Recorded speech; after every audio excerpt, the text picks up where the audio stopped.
So in last class, we have started discussion over a topic that was revolt of 1847. ठीक है? तो all the basics we have completed about this revolt. कर लिया था? Okay. So now today we are going to discuss about the main revolt. That is revolt of 1857. Okay. So this is the topic that we are going to discuss. Okay. Revolt of 1857. Now, there is a very popular question about revolt of 1857, and we must know the approach of that question. Whenever it is asked in exam that according to your opinion, okay, or what are the factors responsible for the revolt of 1857, whenever you are asked this question, so you will always divide the main body of the answer into two parts. Got it?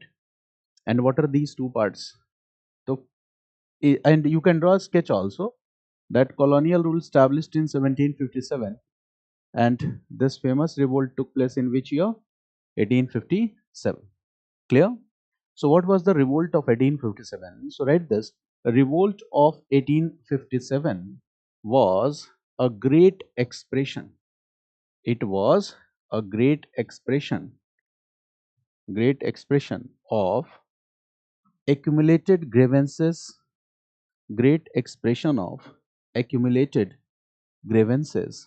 It was a great expression of accumulated grievances of masses.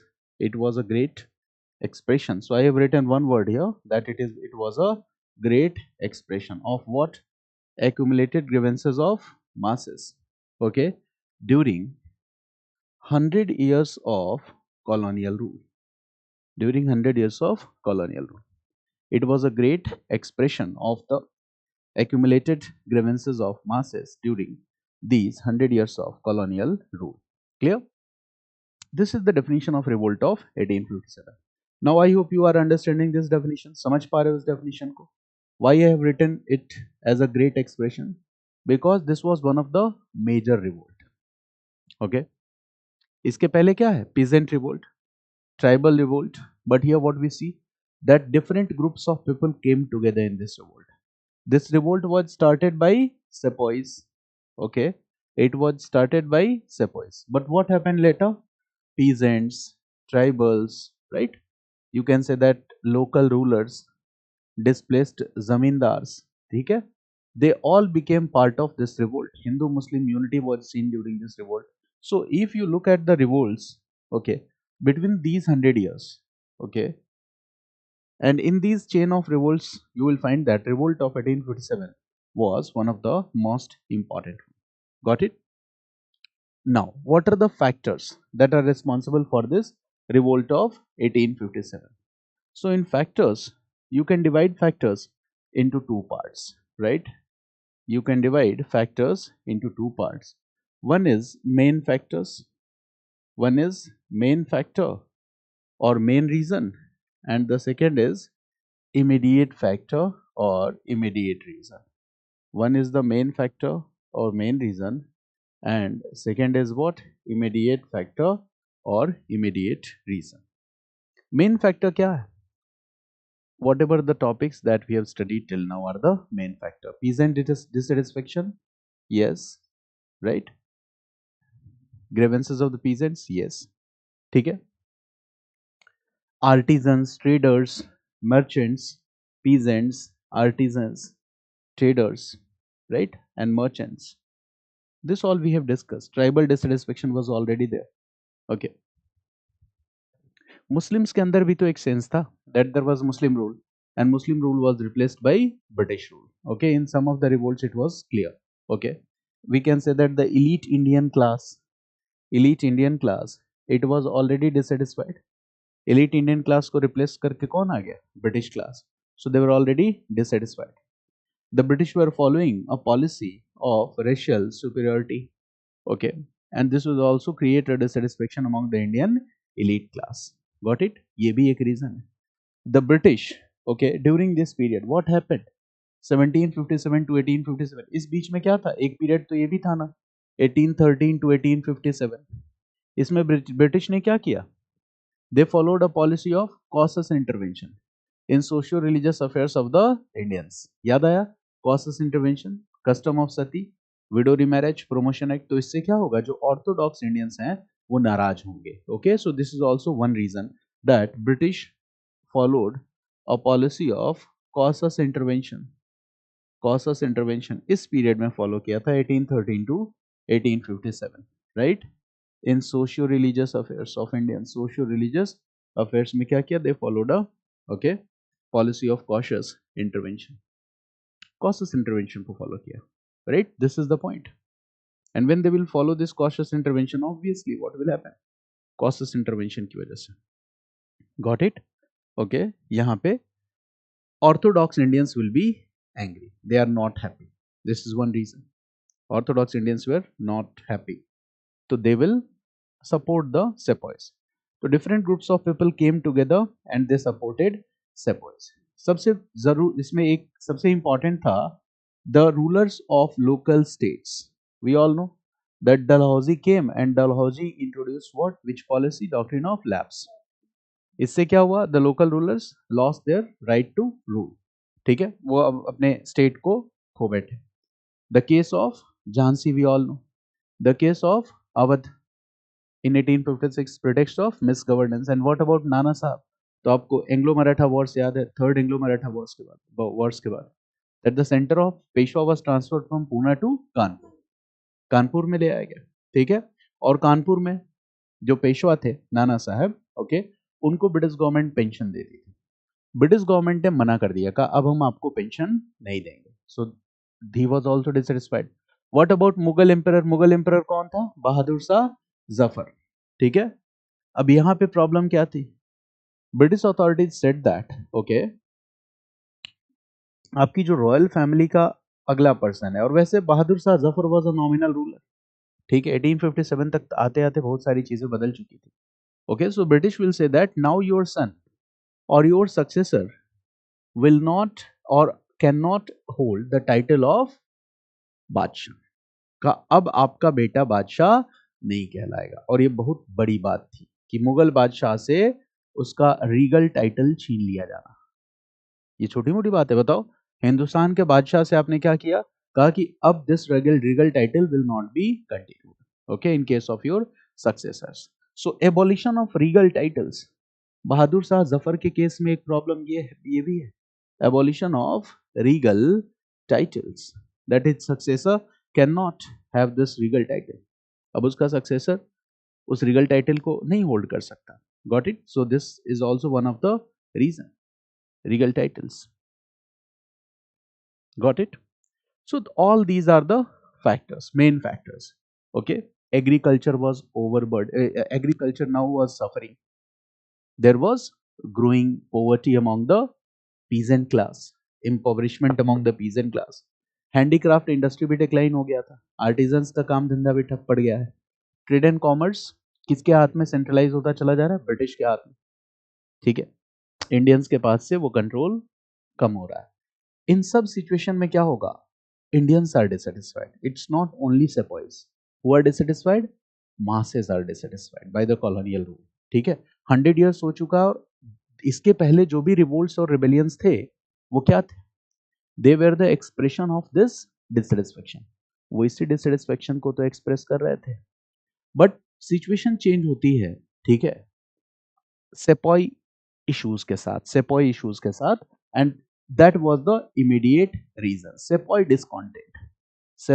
discontent was the immediate reason। so one part of your answer you will write main reasons, and in second part you will write immediate reason। immediate reason में क्या है, sepoy discontent, ठीक है। I have already discussed with you what were the reasons for the dissatisfaction of the sepoys, ये सब आपको पता है, ठीक है, कि सैलरी में डिस्क्रिमिनेशन, पेंशन में डिस्क्रिमिनेशन, प्रमोशन सूबेदार रैंक से ऊपर नहीं हो सकता है, there was racial discrimination with the soldiers, soldiers के साथ भेदभाव भी था, Christian missionaries way the okay, तो इससे भी उनको अपने धर्म पे खतरा लगता था। General service enlistment act issue you all know, ठीक है, कि आपको अगर कंपनी कहेगी कि आउटसाइड इंडिया ब्रिटिश गवर्नमेंट के लिए लड़ाई लड़नी है तो आपको जाना पड़ेगा, इट वाज कंपलसरी, और आपको मिलिट्री ज्वाइन करने से पहले वो डॉक्यूमेंट साइन करना भी कंपलसरी था। So there are so many issues here. That's why sepoys are dissatisfied. And lastly, one issue that was the issue of greased cartridges. उसने क्या किया? That added fuel to the fire. Okay, greased cartridges. Issue of greased cartridges. So this issue of greased cartridges, it was the immediate reason which added fuel to the fire. Issue of greased cartridges, चर्बी वाला कारतूस. This also I have already discussed with you. This will add what? Fuel to the fire. Issue of greased cartridges, चर्बी वाले कारतूस. Now we are familiar with this episode, main factor and immediate factor. We have already have discussed all these things. पहले ही कर लिया था, थोड़ा सा उसको channelize कर लिया. Now we have to discuss course of events in revolt of 1857. This part, yes, please. हाँ हाँ, ग्रीस कार्ट्रिजेस. सेपॉय डिस्कॉन्टेंट लंबे समय से था. इमीडिएट का मतलब होता है कि जिससे वो चीज एक्सेलरेट हो जाए. डिससेटिस्फेक्शन पहले से है, ठीक है. जैसे आप और विपिन, आप दोनों की फैमिलीज में 2 जनरेशन से लड़ाइयाँ चल रही हैं. आप दोनों क्लास में एक साथ बैठे हो और अचानक आपस में लड़ने लगे. हमने पूछा क्या हुआ, आपने कहा कि यार विपिन ने मेरा पेन ले लिया था, या विपिन ने मेरा सेल फोन ले लिया, या विपिन ने मेरा बैग ले लिया. बैग वो इशू नहीं है. मेरी बात समझ गए? उसने क्या किया? एक्सेलरेट किया इवेंट को. तो immediate reason is like this thing, ठीक है ना, कि विच एक्सेलरेट्स द इवेंट.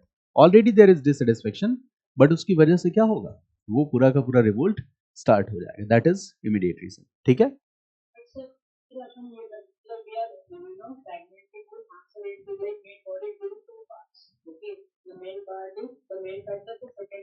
देखो, when you no, you don't have to explain everything na. जैसे in definition when you will write that revolt of 1857 was a great expression of accumulated grievances of the masses during the period of colonial rule, and it was triggered by the issue of grease cartridges. Okay, it was triggered by the issue of grease cartridges. That was the immediate reason for the revolt of 1857. ये आपने बता दिया examiner को कि यहाँ पे केवल सेपॉय issue नहीं है, ऑल मासेस. आपने ये वर्ड यूज किया. देन इन मेन बॉडी में एक पार्ट में आप क्या लिखोगे?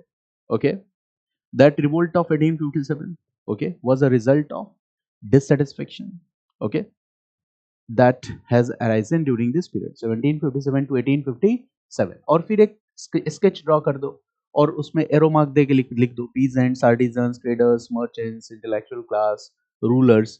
और ये जितना ब्रॉड इशू है ना, इसको आप क्या करो? स्केच के हेल्प से एक्सप्रेस कर दो. Got it? Because when you will use word तो मुश्किल हो जाएगा लिखना. मेरी बात समझ गया ना? तो जैसा आपने लिखा डिससैटिस्फैक्शन ऑफ रूलर्स, आगे लिख दिया policies of expansion of British rule, फिर आगे लिख लिया example, okay, doctrine of lapse, फिर आगे एरो मार्क देख लिख लिया Bahadur Shah Zafar, abolition of regal titles. Hint हो गया. Got it? Displaced zamindars dissatisfaction, bracket में लिख लिया सनसेट लॉस. आंसर लिखना इज एन आर्ट. अब एग्जाम में यही सनसेट लॉस. मेरी बात समझ गया ना? ऐसे आपको बढ़ना है, ठीक है.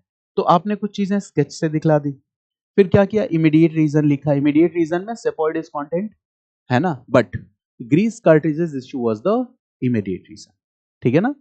उसके बाद कोर्स ऑफ इवेंट. तो in this way you will have to present your answer. तो बड़ा मतलब स्मार्ट वे में आंसर लिखना है.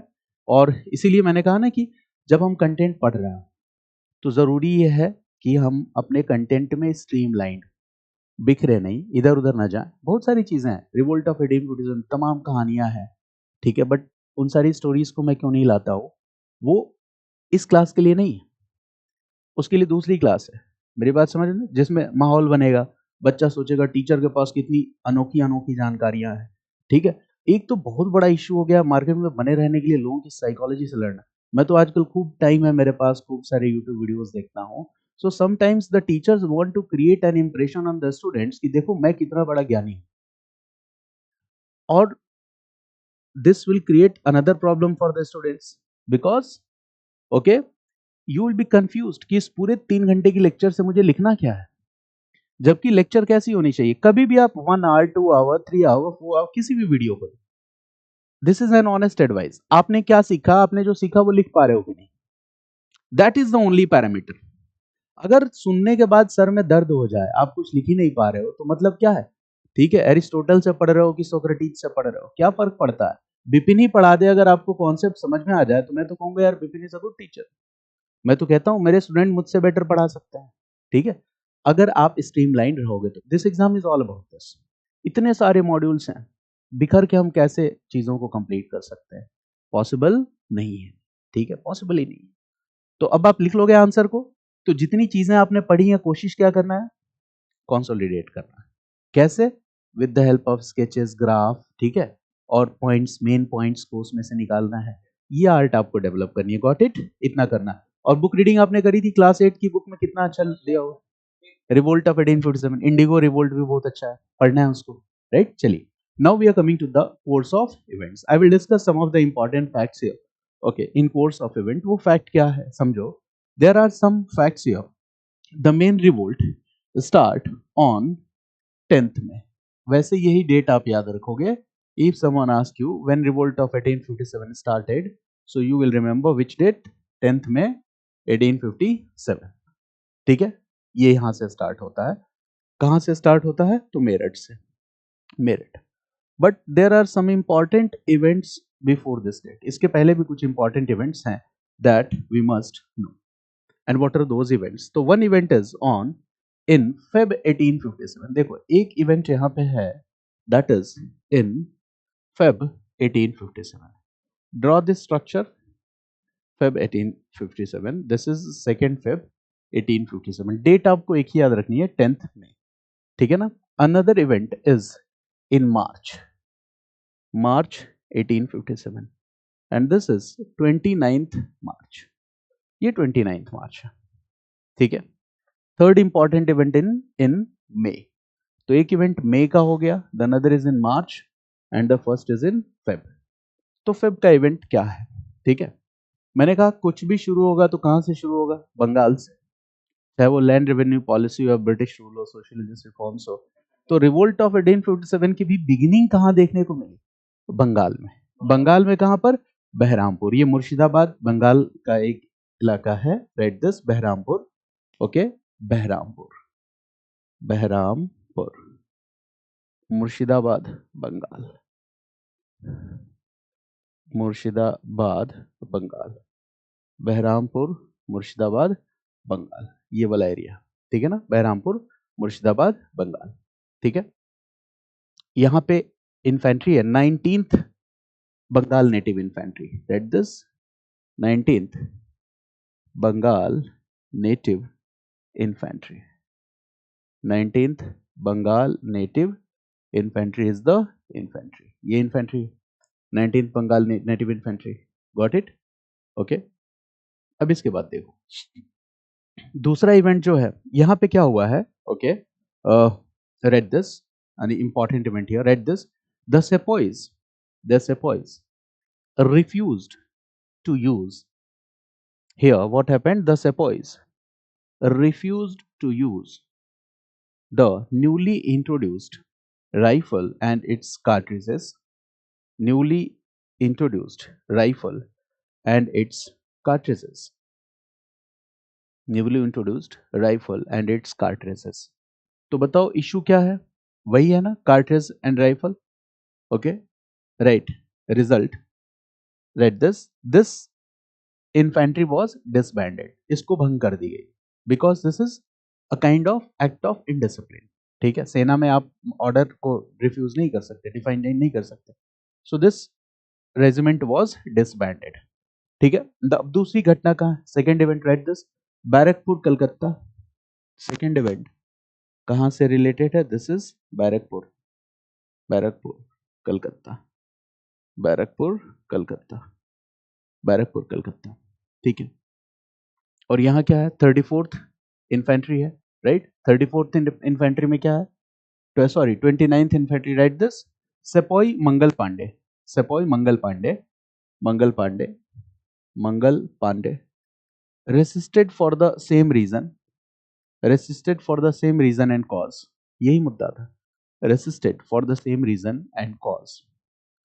Okay, opposed and also killed his officer, opposed and also killed his officer.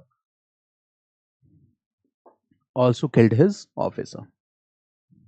This is what a more serious case of military indiscipline. पहले वालों ने तो सिर्फ, तो यहाँ पे क्या होगा, Mangal Pandey was hanged and this infantry was disbanded. So write this cavalry, sorry. Okay, write this Mangal Pandey was hanged. Mangal Pandey was hanged and Mangal Pandey was hanged. ये 34th नेटिव इन्फेंट्री है, इसका भी नाम लिख सकते हो, 34th native infantry. Mangal Pandey was hanged and this infantry was disbanded. Mangal Pandey was hanged and this infantry was disbanded. ठीक है, गॉट इट. तो ये तो दूसरा हो गया इवेंट. ये भी कहाँ है, बंगाल में ही है. This event was also in Bengal. Now we are coming to the third part, right? Third important event. Third important event. Third important event in Meerut, right? Meerut. Meerut. Meerut. 10th May 1857, right? Cause same. Greased cartridges issue. Okay, greased cartridges issue. And here the regiment is 3rd Cavalry Regiment. Regiment is 3rd Cavalry Regiment. Issue is the same, greased cartridges, right?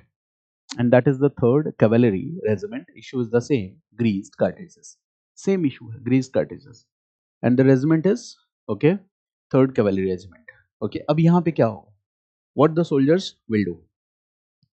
First, they will refuse or deny to use that cartridges. Okay, and when they will be forced that no, you cannot deny this, or when disciplinary action will be taken, the sepoys will do what? The sepoys will do revolt. They will kill their superior officials, okay, and they will loot all the arms or weapons that were kept there in ammunition. वहां से सारे के सारे weapons ले लेंगे और jail को open कर देंगे और वहां से जो भी मतलब प्रिजनर्स हैं उनको रिलीज कर देंगे. This is the beginning of revolt from Meerut. And they don't have any planning. They don't have any common line of program or line of action in their mind. उनके दिमाग में कुछ भी ऐसा नहीं पहले से कि हमारा प्रोग्राम क्या होगा, प्लान क्या होगा, ये रिवोल्ट कैसे आगे चलेगा. Okay, they had not planned. One second please please please, चाय गिर गया.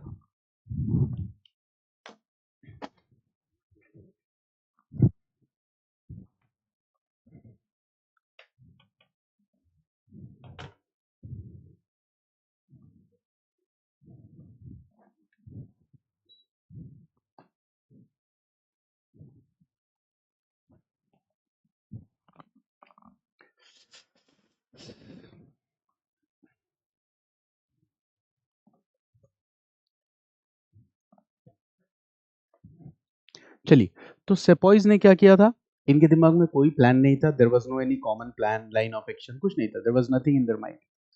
Revolt started and from Delhi the sepoys, from Meerut the sepoys will come to Delhi. Meerut से सीधा कहाँ चले आएंगे, Delhi.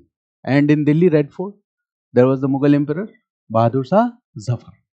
Okay, in morning they will reach Delhi. Meerut से दिल्ली ज्यादा दूर है भी नहीं, ठीक है. And they will knock at the doors of Bahadur Shah Zafar. Now Bahadur Shah Zafar will come out, and he was also surprised. वो भी चौंक गया था कि what sepoys are doing outside this red fort. Now the sepoys will ask Bahadur Shah Zafar that, Saab, we have started revolt against the colonial rule in India. We want to uproot British rule from India. ये objective. And for this we want that you should assume our leadership. आप हमारे leader बन जाओ. And when you are asking Bahadur Shah Zafar to assume leadership, what does it mean? The objective of revolt is what? To uproot British rule from India and to restore Mughal power in India. यही तो objective हुआ कि British rule को uproot करना और Mughal power को restore करना. And Bahadur Shah Zafar was first very hesitant. बहुत हिचकिचा रहा था. He was not ready, okay, because he was not a powerful Mughal emperor at that time. British were very powerful, but still he will, okay, give his acceptance to assume the leadership. Why? Because उसे भी पता था कि British has already has said that my son or successor will not resume the title of बादशाह, Regal title तो रहेगा नहीं। तो उसको भी पता था कि भाई कल क्या होगा किसी ने नहीं जाना, तो एक बार हिम्मत करके देखते हैं। Then Bahadur Shah Zafar will provide leadership and this will change the entire revolt, ये पूरे के पूरे रिवोल्ट को बदल देगा। अब यहाँ पे ये बात आपको समझनी है कि अगर बहादुर शाह जफर ने वो लीडरशिप नहीं एक्सेप्ट की होती तो शायद ये रिवोल्ट इतना मैसिव नहीं हो पाता। देखो, Bahadur Shah Zafar assume the leadership, this message will spread very fast all around India, कि दिल्ली में मेरठ के सिपाहियों ने रिवोल्ट किया है, वो दिल्ली आए हैं और मुगल एम्परर बहादुर शाह जफर ने उनको सपोर्ट किया है। इसका मतलब मुगल रूल वापस आएगा, Mughal rule will come back. And in this hope what will happen in different parts of India, the local rulers, zamindars, they started the revolt. Clear? और अभी भी कनेक्शन सबके बीच में नहीं, the connection was not established, there was no programme और common line of action, सब अपने अपने तरीके से अपने अपने इलाके में लड़ने लगे। Right, this is the revolt of 1857, there was no any line of action. Bahadur Shah Zafar was not guiding Nana Sahab कि भाई ये प्लान बनाओ। Bahadur Shah Zafar was not guiding Jhansi की रानी। Bahadur Shah Zafar was not giving any guidance, okay, to Begum Hazrat Mahal of Awadh. He was not giving any guidance, okay, to Babu Kunwar Singh in Ara Jagdishpur, Bihar. Okay, it means that these people who supported the revolt, they were fighting in their own way. Okay, but ultimate objective is what? किसी भी कीमत पे हमें क्या करना है? We have to uproot British rule. Now all the dissatisfied local rulers came together. Okay, now different dissatisfied groups of artisans I have already discussed, peasants, they will also come together. जिसको जिसको British सरकार से problem है, जब ये बात पता चलेगा कि ये रिवोल्ट ब्रिटिश सरकार को उखाड़ फेंकने के लिए, वो सब आके क्या करेंगे? इस रिवोल्ट को ज्वाइन करेंगे। And in this way this revolt was not only a sepoy mutiny because it was supported by large number of masses. इसको अलग अलग लोगों ने सपोर्ट किया था, जमींदार भी थे, पीजेंट भी थे, लोकल रूलर्स भी थे, right, artisans, traders, all were there. What about educated Indians? Did they support? Did they oppose? No. They remained neutral. Why they remain neutral? The answer you all know. So very soon what we see that in different parts of India, okay, basically in Bihar, Delhi, Bareilly, right? Awadh becomes one center, Kanpur becomes one center, Lucknow becomes one center, Allahabad becomes one center. Okay, some of the centers, Bihar mein Ara, Jagdishpur. Okay, so some of centers emerged as the storm centers of revolt of 1857. What do you mean by storm centers of revolt of 1857? It means the intensity of revolt was very powerful there. Okay, और leaders के जो achievements थे वो ठीक ठाक achievements थे। मेरी बात समझ गए ना? इसलिए हम क्या कहते हैं? Storm centres. उन्होंने ब्रिटिश को क्या किया? एक मतलब strong resistance, they give a strong resistance to the British in their respective territories or the area, and some centers emerged as the storm centers. Clear? So can we say that this event was very important? Okay, that Bahadur Shah assumed the responsibility to lead this revolt of 1857? The answer is yes. Okay, so write this point that sepoys, लिख लिया आपने? sepoys, cause is the same. Okay, what will happen? Sepoys will do revolt. They will kill some of their European officers and they will reach directly to the Delhi. After this, they will reach directly to the Delhi. इसके बाद वो सीधा सीधा दिल्ली आएंगे.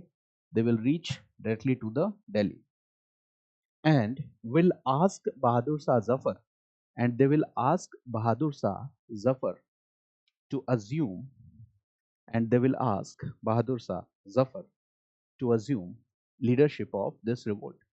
And they will also ask Bahadur Shah Zafar to assume leadership of this revolt. Clear? Right, next point. Bahadur Shah Zafar, BSZ short में लिख लो. Bahadur Shah Zafar provided leadership. Bahadur Shah Zafar provided leadership, and this was game changer. Provided leadership, and this event was game changer. Okay, for revolt of 1857. Or this event was very important और remarkable. ये event क्या था? बहुत ही important था, बहुत ही remarkable था। For the revolt of 1857 it was a game changer, it was a remarkable event for the revolt of 1857। मेरी बात समझ गए? इसके बाद क्या हुआ? ऑब्जेक्टिव, यहीं पे डिसाइड हो गया objective, right? Objective, what is the objective of revolt of 1857? Right this: uprooting British rule from India. Uprooting British rule from India and to restore Mughal power in India, right? Uprooting British rule from India and to restore Mughal power in India. British rule को uproot करना and to restore Mughal power in India. That was the main purpose. ठीक है कि Mughal power will be restored and British rule will be uprooted. Now what will happen the next after this? British rule uprooted. Now read this. Okay. Very soon, very soon, the message is spread all across India. Very soon, the message is spread all across India. All across India. Very soon, the message is spread all across India. और अभी इसमें कौन है? सेपॉइज leader कौन है? बहादुर शाह जफर। और सबसे पहले सेंटर क्या है? दिल्ली। स्टार्ट कहां से हुआ था? मेरठ से। अभी सीन यही था, right? Bahadur Shah Zafar was ready to provide leadership. This revolt was started by the sepoys. Started from Meerut. Sepoys had reached Delhi. ठीक है? And in Delhi, who was Delhi में revolt को कौन lead कर रहा था? Obviously Bahadur Shah Zafar and his military commander Bakht Khan. Write this. Bahadur Shah Zafar and his military commander Bakht Khan. They were providing leadership in Delhi. ठीक है ना? वो दिल्ली में leadership provide कर रहा है। अब ये ऑल इंडिया लीडरशिप हो गई कि नहीं? Because Indian people will consider Bahadur Shah Zafar as the ruler of India. वो रूलर ऑफ इंडिया ही तो है, ठीक है? तो ये ऑल इंडिया लीडरशिप हो गई। ऑब्जेक्टिव हो गया uprooting British rule. Now what will happen after this? What will happen? Various other groups will join this revolt. बहुत सारे दूसरे ग्रुप्स भी इस रिवोल्ट को ज्वाइन कर लेंगे। Various other groups will join this revolt. For example, dissatisfied rulers will join this revolt. And why they were dissatisfied? So by the British policies of forceful annexation of states. By the British policy of forceful annexation of states. They were dissatisfied. Example is what? Doctrine of lapse. Dissatisfied rulers में नाम क्या हो जाएगा? झांसी। ठीक है? Jhansi. Case क्या था झांसी में? You all know. ठीक है? In the same way, Kanpur में who was leading? Okay, Nana Saheb was leading. Nana Sahib Tatya Tope. But यहाँ इशू क्या है? नाना साहेब तांतिया टोपे, इशू क्या है? पेंशन। पेंशन ब्रिटिश ने कहा है कि अब आपको पेंशन नहीं मिलेगी। ठीक है? In the same way when you come to Lucknow, okay, Lucknow, तो लखनऊ में कौन लीड कर रहा है? बेगम हजरत महल।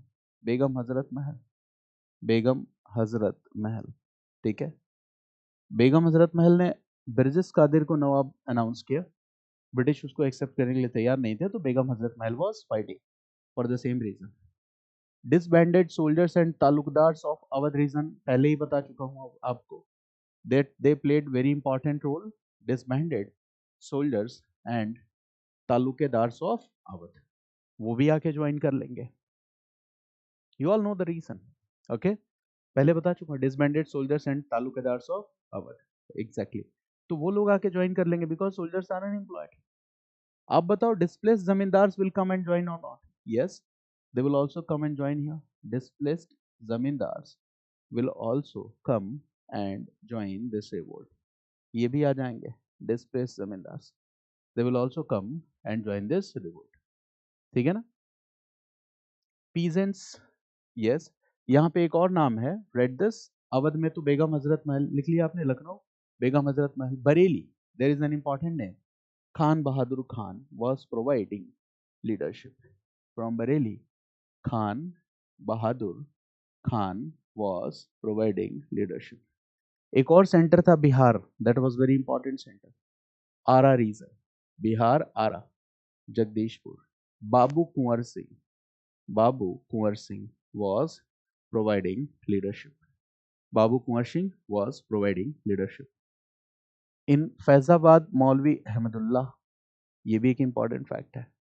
फैजाबाद, मौलवी अहमदुल्ला, मौलवी Ahmadullah, Ahmadullah.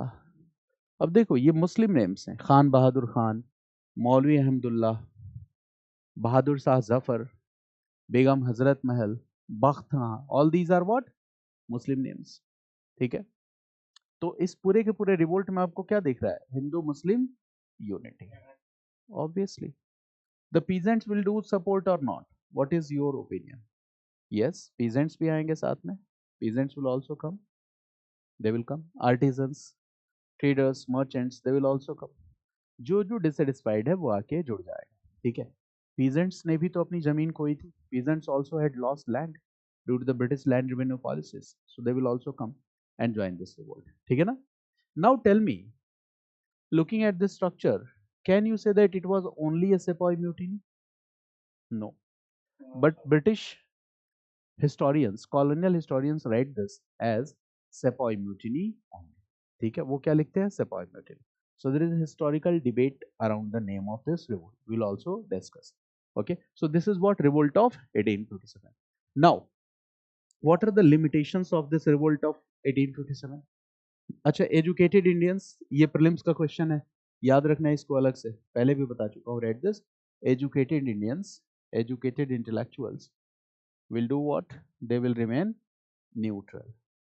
Why they will remain neutral? This concept is very important because of regressive objective of revolt. ये भी पहले आपको बता चुका हूँ, what is the regressive objective of revolt, ठीक है ना? क्योंकि old puritan medieval age, old puritan system की तरफ जाने की जैसा था ये। ठीक है, कि आप मुगल रूल को दोबारा लाने की बात कर रहे हो, तो ये ओल्ड ऑर्डर को रीएस्टैब्लिश करने की बात कर रहे हो, तो ये अच्छी चीज नहीं है। ओके, तो ये प्रॉब्लम थी एजुकेटेड इंटेलेक्चुअल्स को। Now what are the limitations? This we need to understand कि लिमिटेशंस क्या है। ठीक है, नाउ इफ आई से, पहली चीज देखो, all class support, all class support ये था कि नहीं? यस और no? No, all class support कहाँ था? ठीक है, लिमिटेड, तो you can write here that limited support, पहली चीज तो यही हो गई, limited support. Why I am saying limited support? All local rulers supported? No, some helped and supported British. All zamindar supported revolt of 1857? No, some loyal zamindar supported British. उन्होंने किसको support किया? British को सपोर्ट किया। ठीक है, तो सबका तो सपोर्ट नहीं था ना। अच्छा बताओ, कुछ मर्चेंट क्लास ऐसा भी होगा जो धीरे धीरे ब्रिटिश मर्चेंट्स के साथ कोऑपरेट करते हुए पैसा बनाने लगा होगा, तो अगर वो अंग्रेजों को भगाने के बारे में सोचेगा तो उसका लॉस हो जाएगा। समझो इस बात को, कि जैसे आप ब्रिटिश हो, मैं आपके साथ जुड़ के काम कर रहा हूँ और मेरा काम धंधा ठीक चल रहा है, तो मैं क्यों चाहूंगा कि ब्रिटिश चले जाए? It means that here this is limited support.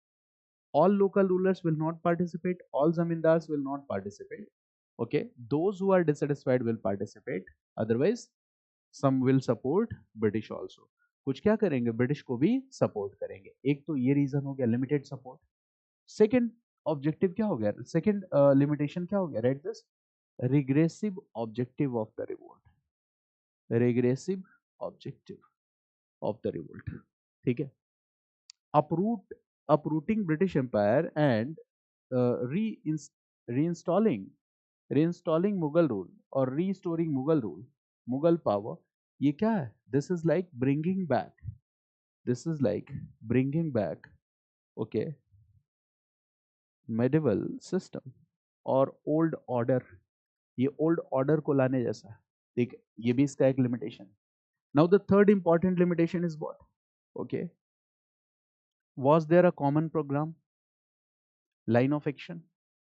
Okay, okay, so write this point that, okay, write this, uh, a common program, a common program or line of action was absent, common program or line of action was absent, कोई common program नहीं था, line of action नहीं था, common program was not there, एक common line of action नहीं था।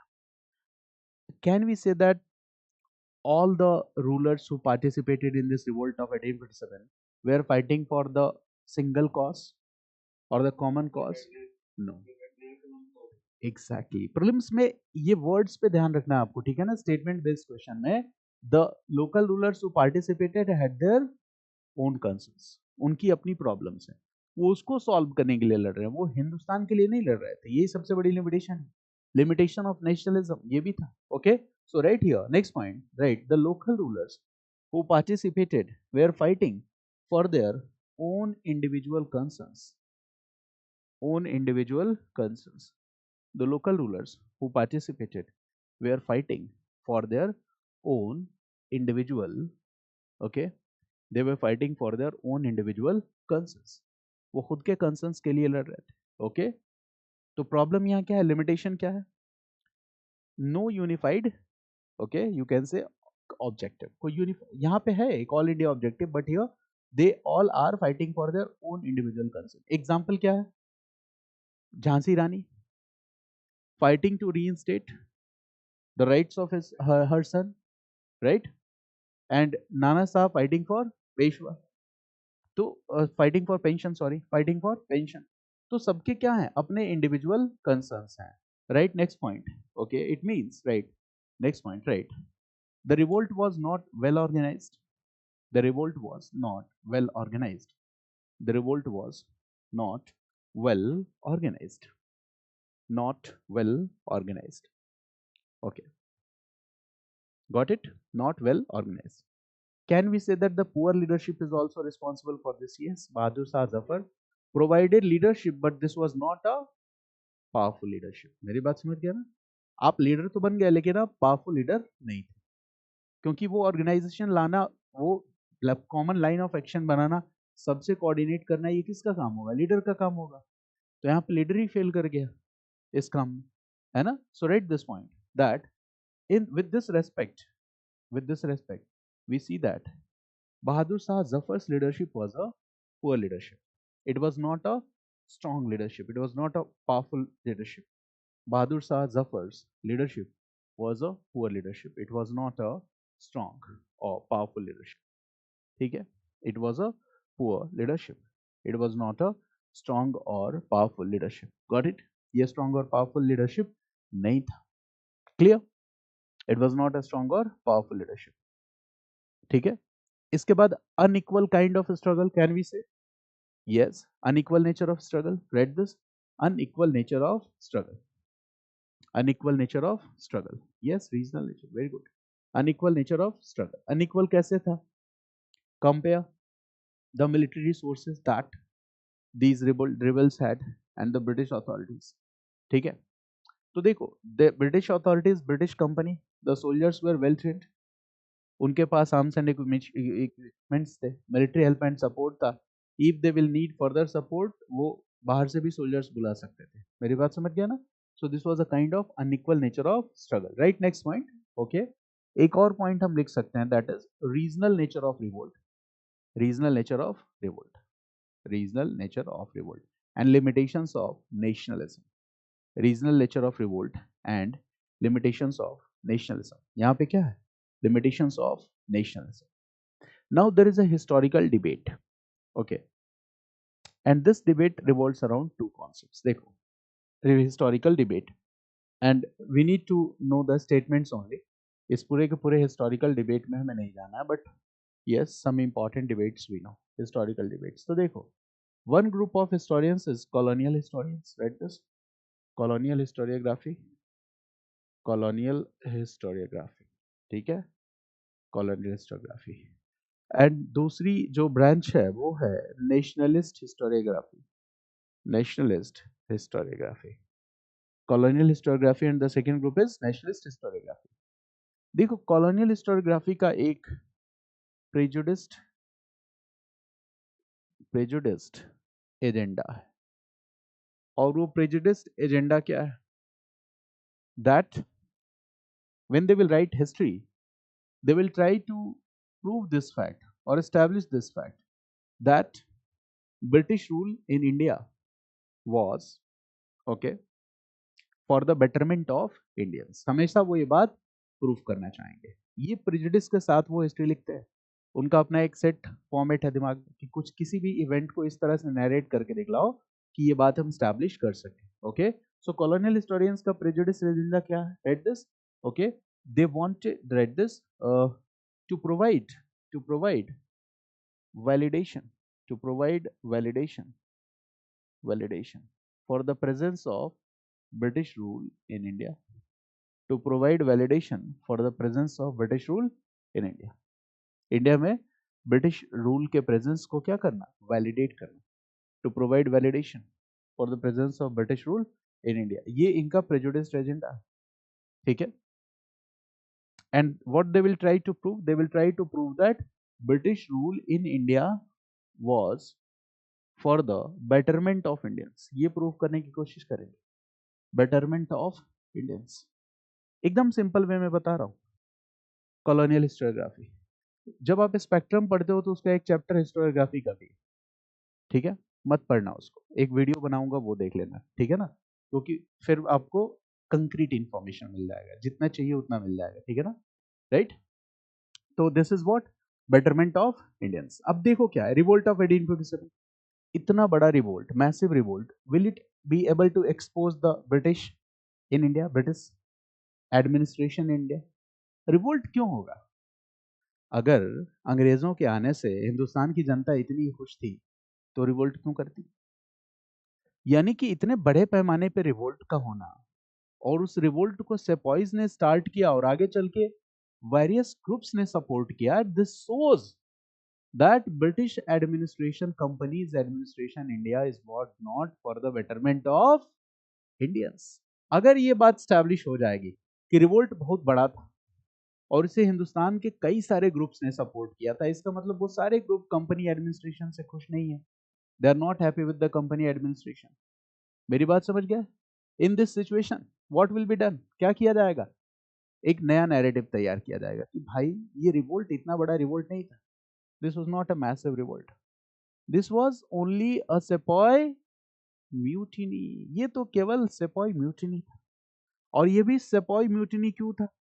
Because Indian soldiers बड़े ही indiscipline, हम तो उनको डिसिप्लिन सिखा रहे हैं, वो डिसिप्लिन सीखने के लिए तैयार ही नहीं है। लोकल रूलर्स के यहाँ काम किया है, वहां पे कोई मिलिट्री डिसिप्लिन नहीं है। Now we are just teaching them how to be discipline, okay, and in the name of religion, in the name of orthodox thoughts and believes, इनको कहना है कि भाई हम समुद्र नहीं पार करेंगे, ये नहीं करेंगे, वो नहीं करेंगे। इस वजह से बताओ ये नाराज है, ठीक है। और ये रिवॉल्ट क्या है? सेपॉय म्यूटिनी। तो कॉलोनियल एजेंडा क्या होगा? They will try to demean the revolt of 1857. They will try to establish this fact that revolt of 1857 कोई बहुत बड़ा रिवोल्ट नहीं था हिंदुस्तान में, क्योंकि जो हिस्ट्री लिखी जाएगी वही तो लोग 200 साल बाद पढ़ेंगे, 500 साल बाद पढ़ेंगे। तो इससे क्या होगा? कहीं ना कहीं कंपनी एडमिनिस्ट्रेशन की कमियां छिपाई जा सकती। This was the colonial propaganda. So they will use this word what? The revolt of 1857 was only a sepoy mutiny. Why? The reason, do you understand? Do you understand now? Complete? Okay. Now, the reason is here to provide validity for the presence of British rule in India. Or what if the revolt is massive? So this will show that dissatisfaction of the masses. तो वो नहीं दिखाना है. And for this reason, read this. The colonial historians will do what? They will try to demean the revolt of 1857. वो इस revolt of 1857 को demean करके दिखलाएंगे, ठीक है। कम आंकना, किसी भी चीज को जब हम कम आंकते हैं उसी को कहते हैं they are trying to demean this revolt of 1857, so they are trying to do this. And for that, right, what they will say, right, point one. अब देखो कुछ नहीं, यहाँ पे नेम्स मैं लिख रहा हूं। T.R. Holmes, what is the statement, right? T.R. Holmes, T.R. Holmes ने क्या कहा? Revolt of 1857 was a conflict between civilization and barbarism. Revolt of 1857 was a conflict between civilization and barbarism. Civilization and barbarism. अब आप इनका agenda समझ गए? Conflict between civilisation and barbarism. तो civilised कौन है इसके अनुसार? ब्रिटिश। और बार्बरिक कौन है? Indian people. तो कह रहे it is a conflict between civilisation and barbarism. ये भी तो एजेंडा है, right? Second statement, okay, second statement, right? LER Rees, LER Rees, right? Revolt of 1857 was a war of fanatic religious groups. It was a war of fanatic religious groups. Fanatic religious groups. It was a war of fanatic religious groups against civilized Christians in India. It was a war of fanatic religious groups against civilized Christians in India. अब आपको समझ में आया agenda? ये क्या proof करना चाहते हैं कि जिसने रिवोल्ट किया वो कैसे लोग थे? धर्म में पागल लोग थे, ठीक है? सिविलाइज नहीं थे, ऑर्थोडॉक्स लोग थे। किसके खिलाफ लड़ा उन्होंने?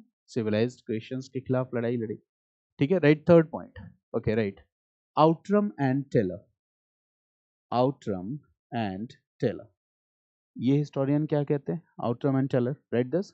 Revolt of 1847 was the result of Hindu Muslim conspiracy. It was the result of Hindu Muslim conspiracy against British. वो कह रहे हैं कॉन्स्पिरेसी, भाई आप हमारी कंट्री में आए हो, ठीक है? They are saying it was the result of Hindu Muslim conspiracy against British. It was the result of Hindu Muslim conspiracy against British. कुछ समझ पा रहे हो क्या ऑब्जेक्टिव है? And in this regard they will term this revolt of 1847, right, as merely sepoy mutiny.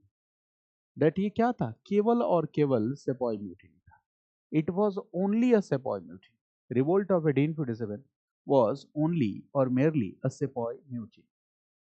ये केवल sepoy mutiny थी. Was it only sepoy mutiny? ये कहना तो गलत है. It was not merely sepoy mutiny. अब देखो, on the second side there are nationalist historians. और नेशनलिस्ट हिस्टोरियंस किसी भी बात को कुछ जरूरत से ज्यादा ग्लोरीफाई भी करते हैं, ठीक है? नेशनलिस्ट हिस्टोरियंस को ब्रिटिश रूल में कुछ भी अच्छा नहीं दिखेगा, ठीक है? ऐसा नहीं है कि सब कुछ बुरा था, कहीं ना कहीं कुछ अच्छा भी था किसी भी सिस्टम में. जैसे वर्ल्ड हिस्ट्री में आज मैं आपको चाइना बताऊंगा तो वॉरलॉर्डिज्म बताऊंगा कि वॉरलॉर्डिज्म चाइना के लिए बुरा था तो उसमें कुछ अच्छाई भी थी, ठीक है? तो किसी भी सिस्टम में क्या होता है, कुछ अच्छाई भी होती है, कुछ बुराई भी होती है. The same is happening here, okay? That nationalist historians will try to glorify revolt of 1847. ये glorify करेंगे, read this, okay, read this. Attempts to glorify, attempts to glorify. और glorify के attempts में एक statement है, right, by V.D. Savarkar. V.D. Savarkar, he was a nationalist historian also and revolutionary also. V.D. Savarkar, Vinayak Damodar Savarkar, revolutionary also. V.D. Savarkar का statement है, read this. Revolt of 1857 was the first great war of Indian independence. First war of Indian independence, or okay, first great war of India's independence. First great war of India's independence. Okay, first great war of Indian independence. इनके book का नाम था the Indian war of independence 1857. Right this, कभी पूछ भी सकते. V D Savarkar wrote a book. The name of that book is Indian War of Independence 1857. Indian War of Independence 1857. Got it? Indian War of Independence 1857. मतलब यहाँ what does he want to say? That ये क्या था? First Great Indian War of Independence. ये कहा इन्होंने. Right, next statement. S.N. Sen. Sen. S.N. Sen. S.N. Sen. ठीक है? ये भी बहुत अच्छे हिस्टोरियन है. Is a great historian. S.N. Sen. Okay. He wrote a book 1857. He wrote a book that is 1857. Surendranath Sen. He wrote a book 1857. ठीक है? ये देखो, ये बुक है, अभी मैं इसको सुबह ही पढ़ रहा था, 1857. ठीक है? S.N. Sen wrote a book 1857. इसमें क्या लिखते हैं? राइट, द स्टेटमेंट क्या है? Statement is, right, revolt started, revolt started revolt started on the issue of religion, but it ended as a war of independence. Revolt started on the issue of religion, but okay, it ended as the war of independence. तो इन्होंने भी एक word use किया, war of independence. V D Savarkar ने भी एक word use किया, क्या है, वॉर ऑफ इंडिपेंडेंस. अब सवाल यह है कि वॉर ऑफ इंडिपेंडेंस भी हम माने कि नहीं माने. आपका क्या ओपिनियन है, वॉर ऑफ इंडिपेंडेंस मानना चाहिए कि नहीं?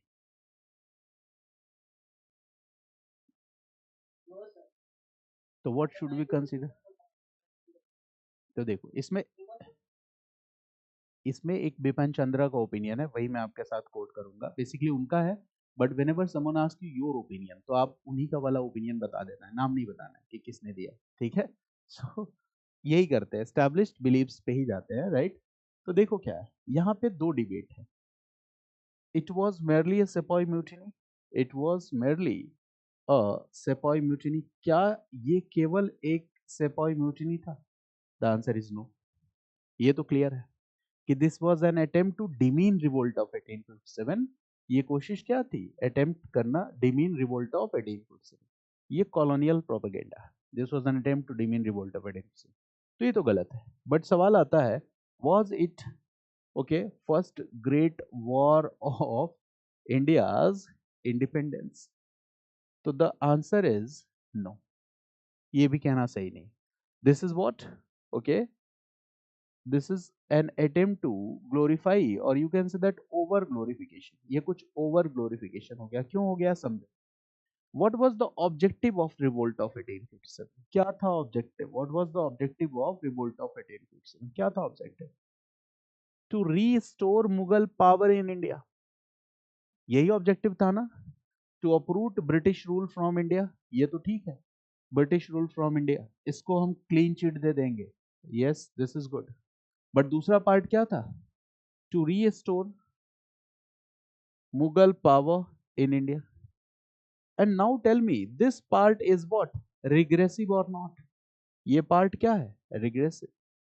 This part of the objective is regressive. पहला तो progressive है. You are fighting against the presence of foreign powers in India, so you can give clean sheet to that part. But what about the second part? To restore Mughal power in India. This is regressive. Because here you are talking to bring back feudal system, old system. ठीक है, elements of मिडिवलिज्म. आप पुराने व्यवस्था को वापस लाने की बात कर रहे हो. This is not progressiveness. यहाँ डेमोक्रेसी की बात नहीं की जा रही, पार्लियामेंट्री रिफॉर्म्स की बात नहीं की जा रही, राइट्स की बात नहीं की जा रही, पुराने सिस्टम को वापस लाने की बात की जा रही. That is not good. Got it? And that's why this is called regressive. इसीलिए इसको क्या कहते हैं, regressive. So when we look at this part, तो हमें क्या पता चलता है कि this is regressive. And this is what serious limitation, right? This is also serious limitation of this revolt. Serious limitation. क्या ऐसे ऑब्जेक्टिव वाले रिवोल्ट को हम first great war of Indian independence बोल दें? नहीं, नहीं बोल सकते. तो फिर बोलें क्या? फिर भी ये रिवोल्ट इंपॉर्टेंट है, सबसे इंपॉर्टेंट रिवोल्ट है. So right, conclusion. Conclusion, right this conclusion. If someone ask you what is your opinion, तो लिखना तो मेन बॉडी में वही है, रिवोल्ट ऑफ 1857, बट ये लाइन इंपॉर्टेंट हो जाएगी, राइट. कंक्लूजन और opinion, right this. Okay, it was more than a sepoy mutiny and less than. It was more than sepoy mutiny but less than the first great war of India's independence. ठीक है ना. It was more than sepoy mutiny but less than the first great war of India's independence. ठीक है ना. सेपॉय mutiny से ज्यादा और India's independence से कम. ठीक है ना. More than, okay, and less then. तो इस तरह से हम इसको आसानी से कर सकते हैं. Got it? इतनी बात आपको समझ में आई? So this conclusion is very much important. तो ये आपको याद रखना है. Now we are entering into the second part of the topic. This part is over, revolt of 1857. Now, if I ask you that this revolt was successful or not, what will be your opinion? What do you consider? This revolt was successful or failed revolt? आप क्या मानोगे इसको? नहीं, ऐसे नहीं लिखना है कभी भी, यहां से समझो। Never write that it was failed, कभी फेल नहीं हुआ, ठीक है। जैसे एक अटेम्प्ट देने के बाद आप इंटरव्यू से फेल हो गए तो फेल थोड़ी ना हुए, अगले अटेम्प्ट में इसका फायदा आपको मिलेगा। मेरी बात समझ गया ना? चार अटेम्प्ट आपने दिए, नहीं हुआ तो भी फेल थोड़ी ना हो गया यार, ठीक है। रिवोल्ट भी वैसा ही है, that this, yes, it is true that this revolt was not successful in realizing its objective। ये सच है कि ये रिवोल्ट अपने उद्देश्यों को प्राप्त नहीं कर सका, but still it was successful, okay, due to many reasons. लेकिन फिर भी ये सक्सेसफुल था। अब ये क्या हो गया? Optimism in your tone. अगर हम सीधे कह दे फेल्ड, नहीं, इस तरह से तो नॉन कॉपरेशन मूवमेंट पे भी क्वेश्चन आएगा, ठीक है, स्वदेशी मूवमेंट पे भी क्वेश्चन आएगा, सीडीएम पे भी क्वेश्चन आएगा, क्विट इंडिया मूवमेंट पे भी क्वेश्चन आएगा, बट किसी में हमें नहीं लिखना है कि दिस वाज फेल्ड। उसी बात को दूसरे तरीके से लिख देना। मेरी बात समझ गया ना? सीधा सीधा हमला नहीं बोलना है कि इट वाज फेल्ड, ठीक है। सो राइट दिस पॉइंट, क्या होगा ये ऑब्जेक्टिव, सक्सेसफुल और failed. So right this approach, यहाँ क्या होगा आपका, what will B approach, this approach matters. GS question में भी पूछते हैं what is your opinion. So right this, it's true that, और ये फॉर्मेट हमेशा कॉपी करना है दूसरे टॉपिक्स में भी, ठीक है ना। It's true that revolt of 1857 was not successful। It's true that revolt of 1857 was not successful। It's true that revolt of 1857 was not successful in realizing its objectives। It's true that revolt of 1857 was not successful in realizing its objectives, but still it was successful. But still it was successful due to various reasons। It was successful due to various reasons। Hmm.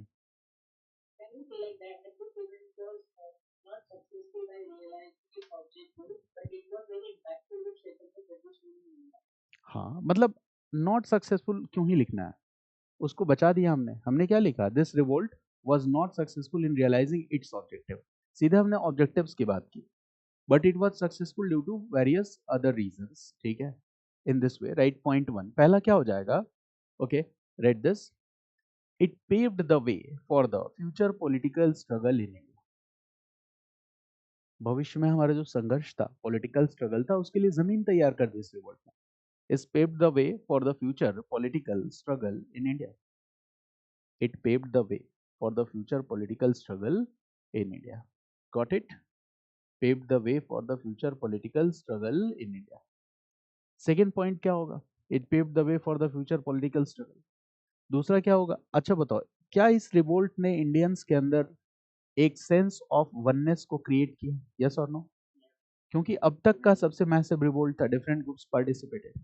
और क्या ये sense of oneness जो है in future, will it be one reason for the growth of nationalist sentiments and consolidation of nationalist feelings among the Indian people?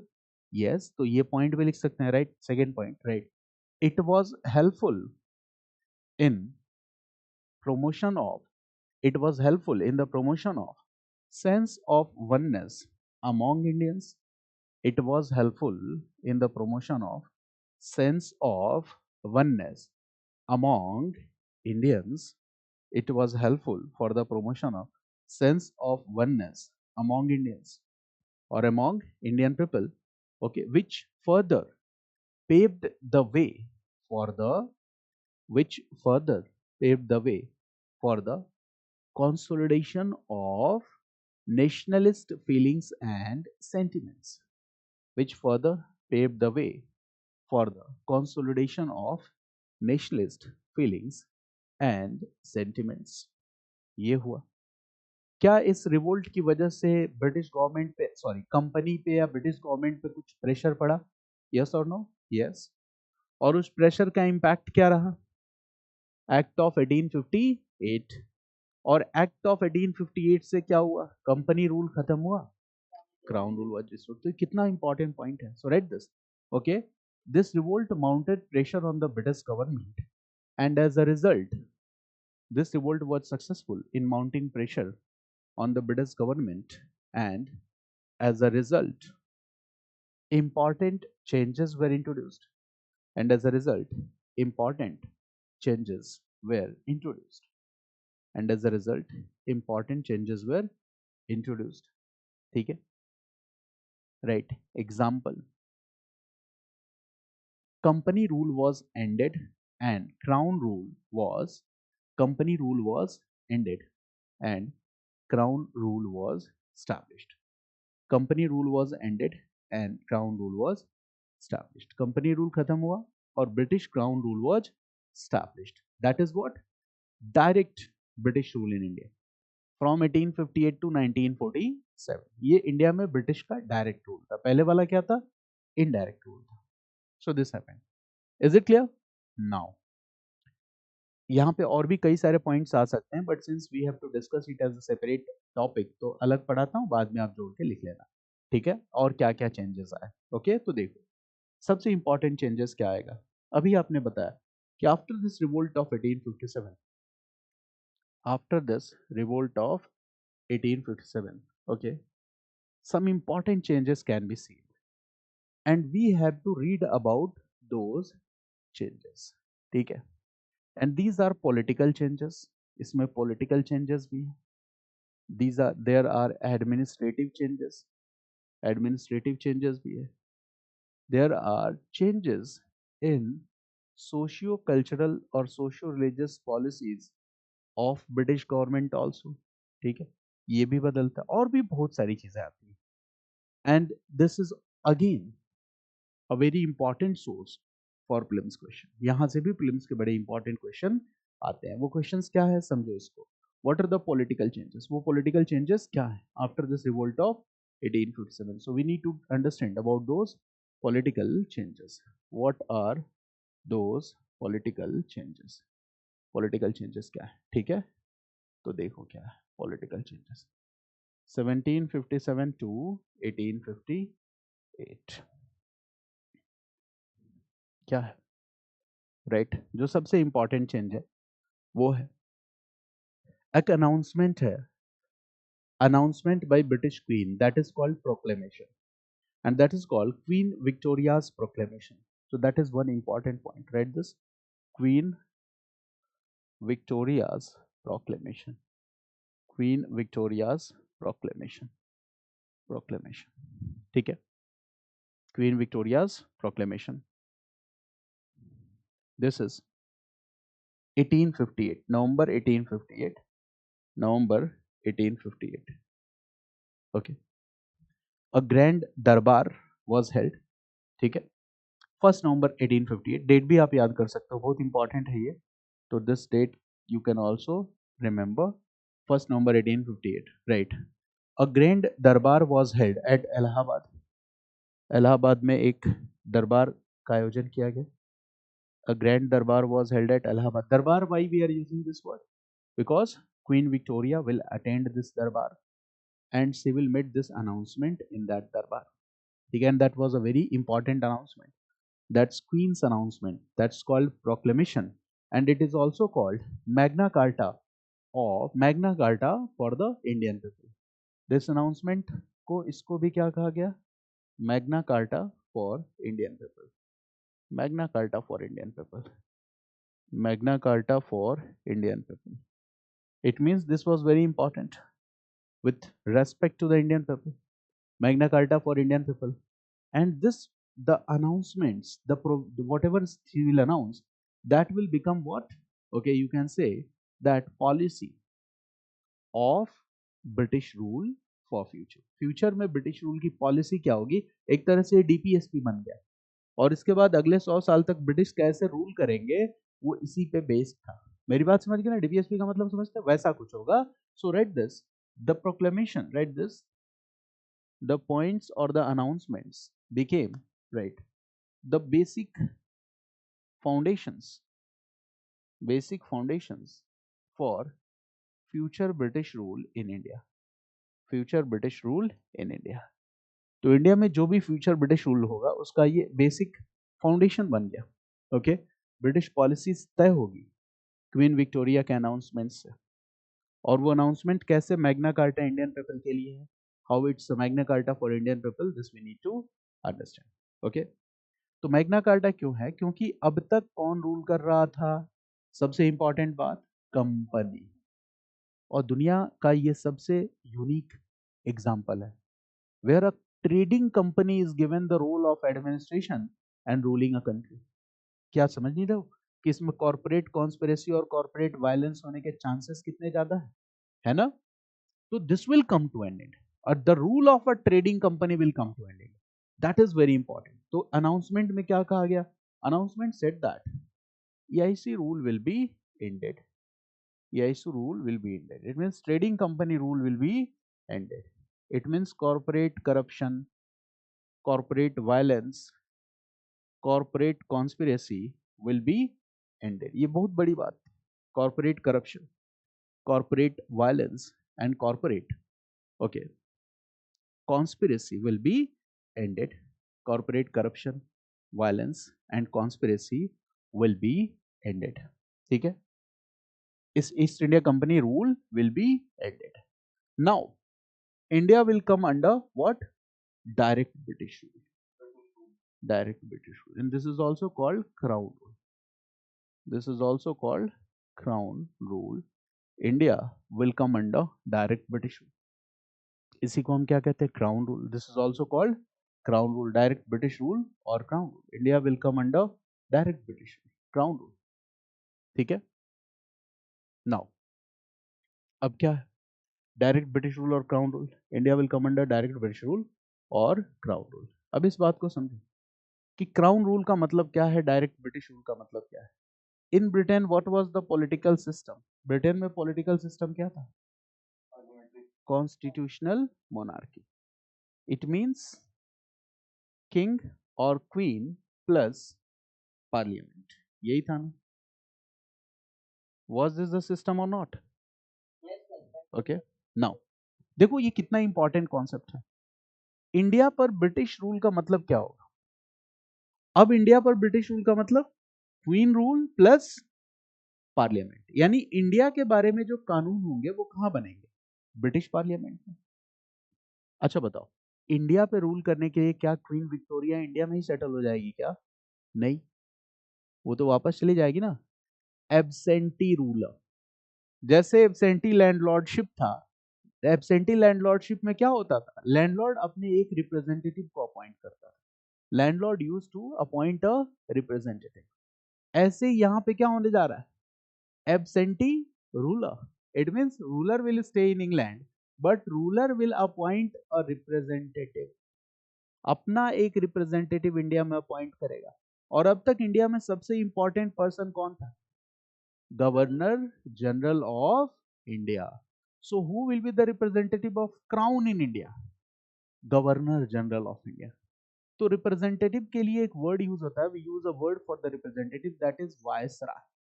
It means now Governor General of India will also be called Viceroy. ऐसा नहीं है कि कसम खा लेना है कि उसको हम वायसराय ही कहेंगे, नहीं, आप गवर्नर जनरल भी कह सकते हो। बट वो वायसराय क्यों कहला रहा है, because now governor general of India was the representative of crown और द क्वीन। ठीक है, तो इंडिया में कौन रहेगा, गवर्नर जनरल ऑफ इंडिया और वायसराय। ठीक है, तो ये आपने एक पार्ट तो कर लिया कि नाउ अब क्या होगा कि governor general of India will be the representative of crown. वही क्या होगा, रिप्रेजेंटेटिव ऑफ क्राउन। और रिप्रेजेंटेटिव के लिए we use word viceroy. It means now Canning, Canning will be the first viceroy. Canning क्या हो गया, पहला वायसराय। इसके पहले गवर्नर जनरल भी कैनिंग ही था, बट जैसे ही सिस्टम चेंज हुआ वही आदमी क्या बन जाएगा, वायसराय। वही गवर्नर जनरल भी है, वही वायसराय भी। ठीक है ना, दैट इज द पॉइंट। ये बात आपने समझा। Now British parliament will look after the Indian administrative affairs. अब किसको देखना है, ब्रिटिश पार्लियामेंट को। इसके पहले कौन देखता था, बिफोर दिस जब आपको डेवलपमेंट पढ़ाऊंगा, कौन नहीं, यस कॉन्स्टिट्यूशनल डेवलपमेंट पढ़ाऊंगा, तो वहां पे एक कंपनी का एडमिनिस्ट्रेटिव मैकेनिज्म था, where there were the board of directors, right, where there was the board of control, वो लोग पूरा अफेयर को रेगुलेट करते थे। तो अब यहाँ पे वो सिस्टम खत्म, board of director, board of control, क्योंकि कंपनी रूल खत्म, तो कंपनी रूल खत्म होने के साथ क्या हुआ, court of director, that is called basically court of director, board of control, ये सारी यूनिट्स खत्म। अब उनका एडमिनिस्ट्रेशन से कोई लेने देने नहीं। अब कंपनी के इंडिया में एडमिनिस्ट्रेशन के बारे में कौन तय करेगा, तो British parliament. And British parliament right this, there will be a 15 member council, 15 member council, 15 member council, right, there will be a 15 member council, ठीक है, 15 member council, and these members of the council are what, they are the members of British parliament, ठीक है, right, this 15 member council, this is also called, अब यहाँ देखो, this 15 member council was headed by an officer that was SOS for India, Secretary of State for India, SOS for India, secretary of state for India. और जो SOS होगा, secretary of state for India, it was a member of British cabinet. Cabinet आपको पता है कि important ministers होते हैं, तो ब्रिटिश कैबिनेट का मिनिस्टर होता था, उसमें से एक को क्या रिस्पॉन्सिबिलिटी दे दी गई, SOS फॉर इंडिया, मतलब एडिशनल चार्ज हो गया, one cabinet minister was given this responsibility that now he will be the secretary of state for India. It means he will look after all affairs, and this 15 member council will do what, it is like advisory council, it will like, they will give him, okay, support in maintaining administrative role and responsibility. So this 15 member council along with this SOS was called India Council, इसके लिए क्या कहा गया, India Council, 15 member council which was headed by secretary of state will be called India Council, इसी को हम क्या कहेंगे, India council, got it, that is SOS for India, this structure is called India council. अब बताओ British parliament India पे कैसे control करेगी, now the structure is very clear, British parliament India पर कैसे कंट्रोल करेगी, through this SOS plus India council, okay, structure is clear. Crown कैसे control करेगा, क्राउन का रिप्रेजेंटेटिव इंडिया में नाम क्या है, वायसराय, कैनिंग। ब्रिटिश पार्लियामेंट कैसे मॉनिटर करेगी, सो in British parliament what you will do, separate body बना दिया, India council, 15 member council, one member was heading, one person was heading, that is secretary of state, ठीक है। तो parliament will regulate the affairs of India with the help of secretary of state and India council, and this is called direct British rule in India। अब क्या हो गया, इसी structure को हम क्या कहते हैं, direct British rule in India, now this is called direct British rule in India. So this is an important change, अब तक के चेंज में क्या है, one of the most important change that we see है। And after this right, next point, after this what are the important points in the announcements, right, other points, right, देखो क्या है। अच्छा, इस ये जो अनाउंसमेंट हुआ है कि company rule is ended and crown rule will be restored, इसका पर्पस क्या है, इंडियन लोगों में डिससेटिस्फेक्शन लेवल को क्या करना, because the revolt was an expression of dissatisfaction, तो डिससेटिस्फेक्शन लेवल को क्या करना है, कम करना है। कैसे कम होगा, तो सबसे पहले तो local rulers were dissatisfied, why they were dissatisfied, due to the policy of annexation of states like doctrine of lapse, so the queen will say what, that the policy of forceful annexation of states like doctrine of lapse will be abandoned, we will not use such kind of policies in future। इसका मतलब what the government is trying to do, they are trying to get the support of local rulers for the presence of British rule in India in the future, उनके dissatisfaction को क्या कर दो, कम कर दो। So write this point, that write this uh, right, that the right policies of forceful annexation of states like doctrine of lapse will be abandoned completely, policies of forceful annexation of states, like doctrine of lapse, will be abandoned completely. ठीक है, इस policy को पूरी तरह से छोड़ दिया जाएगा. Policies of forceful annexation of states like doctrine of lapse will be abandoned completely. Okay, no states will be forcefully annexed. ठीक है, अब देखो क्या होगा. It means write this. अब देखो यहाँ पे एक कैटेगरी फिर से आएगी, that is okay, those states that have been previously annexed, जो पहले ही एनेक्स किए जा चुके हैं. Those states that have been previously annexed will be called British Indian Empire. British Indian Empire or territories. They are also called British provinces. जो पहले से ही annex कर लिए गए हैं, they will be considered as the part of British Empire. They will be called British Indian Empire. उनको क्या कहा जाएगा? British Indian Empire or British territories. Those who have already been annexed were called British Indian Empire. They have been previously annexed. They are called British provinces. ठीक है, वो British provinces हो गए जिनको पहले से एनेक्स कर लिया गया. इसके बाद सेकेंड पॉइंट क्या है? ये पहले से एनेक्स हो चुके हैं. They are the British provinces. Now those which have not been annexed yet, जो अभी तक एनेक्स नहीं हुए थे, not been annexed yet, they will not be annexed. उनको एनेक्स नहीं किया जाएगा, नहीं किया जाएगा. This is the policy because the policy have been abandoned. It means they are allowed to remain free and independent. They are allowed to remain free and independent. वो states free रह सकते हैं, independent रह सकते हैं, right? They are allowed to remain free and independent. It's very simple. They are allowed to remain free and independent. They will be called what? Indian states. ठीक है, native states, princely states. Indian states, native states और princely states, इनको कहा जाएगा Indian states, native states, princely states. But यहाँ पे एक condition है, that they are allowed to remain free. They will exercise in an independent manner, but they will have to accept the paramountcy of British crown. ये accept करना पड़ेगा कि हमारा boss कौन है? British crown. और बाकी आप अपने तरीके से एडमिनिस्टर करने के लिए क्या है? Free and independent. तो right here condition. What is the condition? Condition क्या है? Right, condition, right?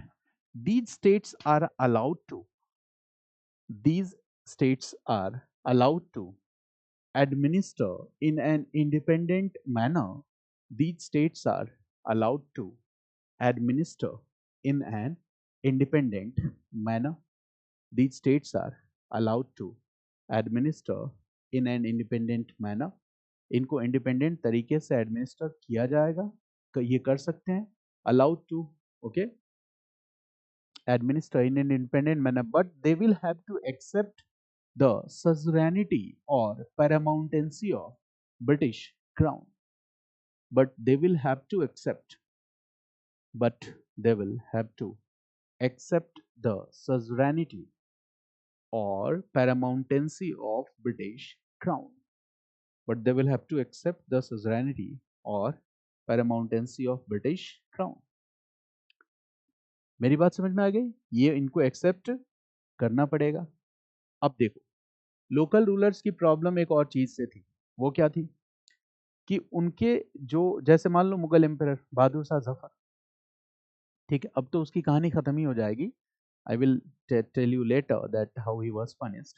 मतलब लोकल रूलर्स की जो डिग्निटी है, जो रेस्पेक्ट है, वो मेंटेन रखी जाएगी, उसमें कोई कमी नहीं की जाएगी. उल्टा इनको और ज़्यादा रेस्पेक्ट दिया जाएगा. बताइए आपको, आगे एक बार स्पेशल वीडियोस में मैं बता चुका हूँ. Okay, so this was an attempt to gain the support of local rulers for the British presence in India in future.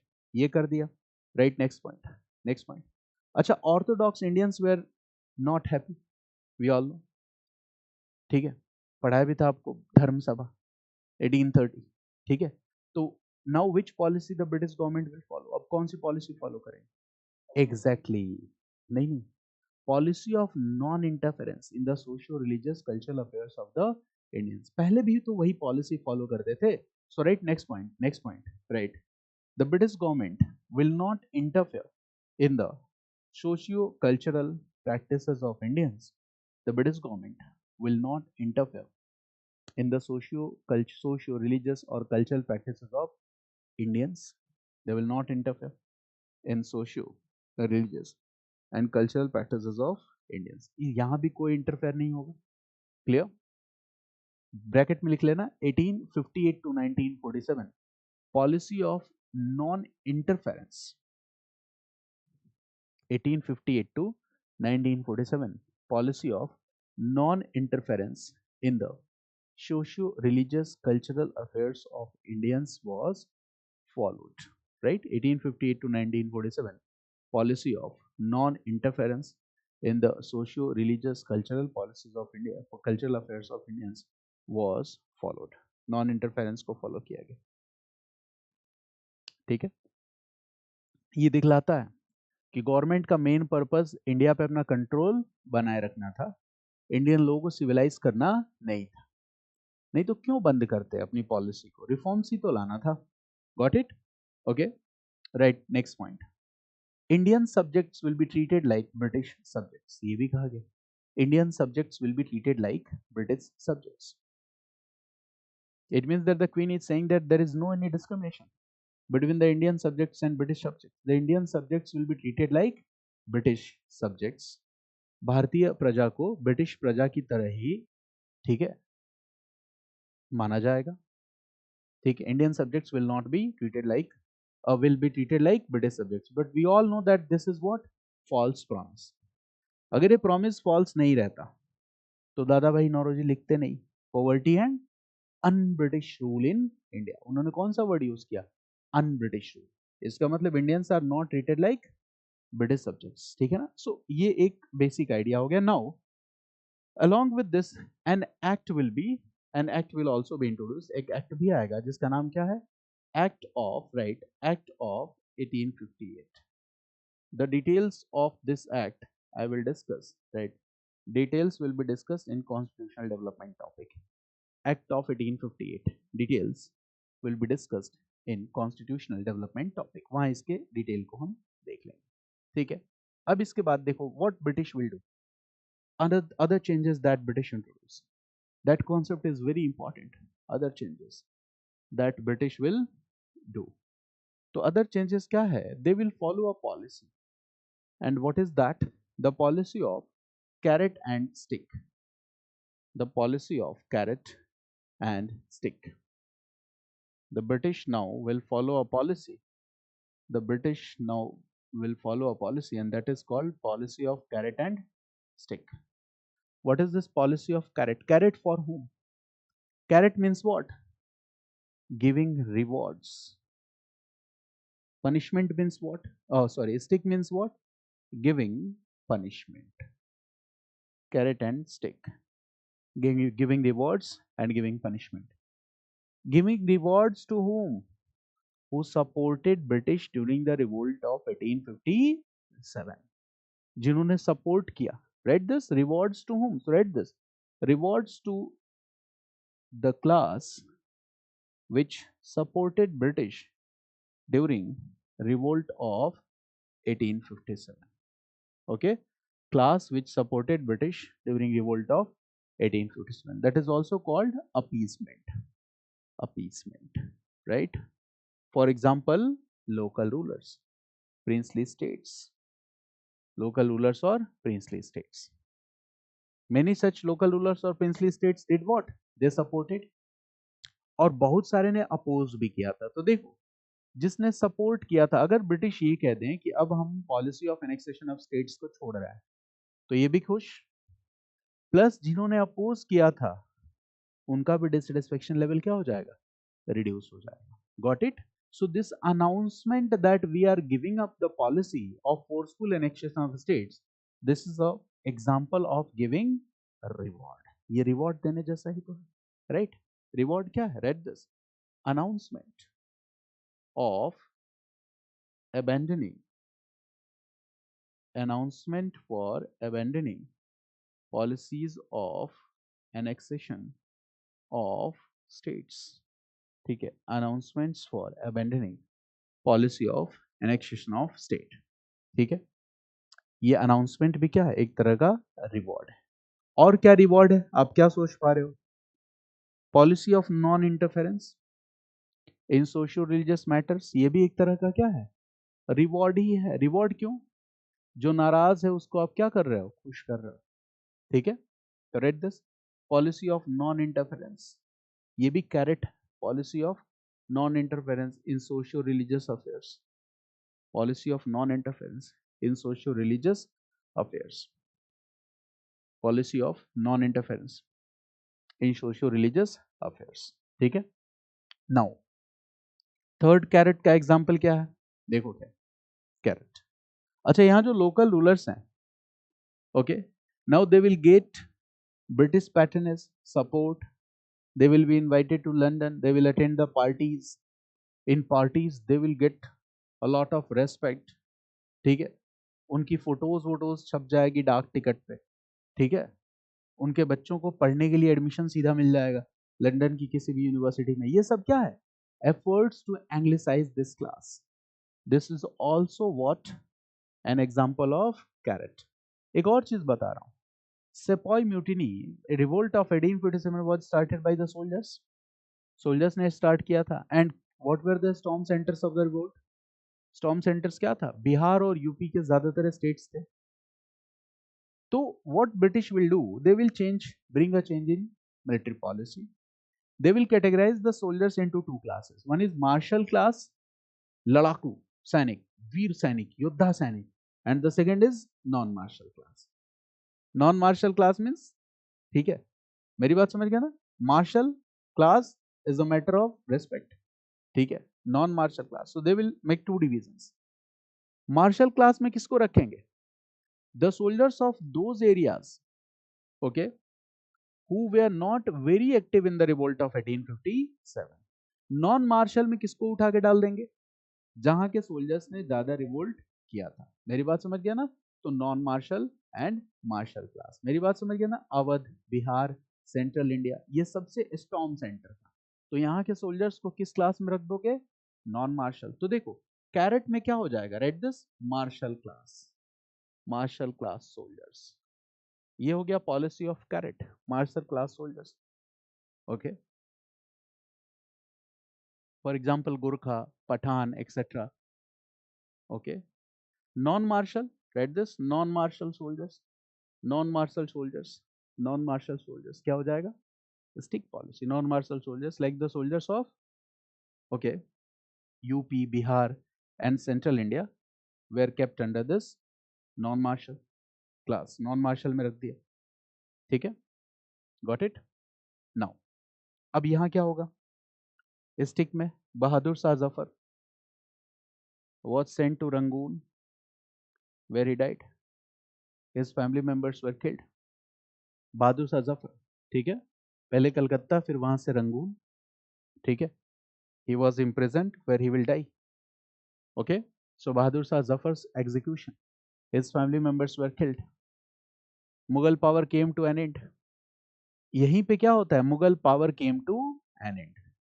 ठीक है, Bahadur Shah Zafar, Mughal power came to an end, ये क्या है, ये है आपको पनिशमेंट। अच्छा बताओ, दोज रूलर्स और those soldiers, okay, who supported this revolt, fought bravely, they all will be executed। okay, so write this forceful execution of supporters of revolt, forceful execution of supporters of revolt। ये भी क्या है, policy of stick, सजा देने के लिए, policy of stick. Got it.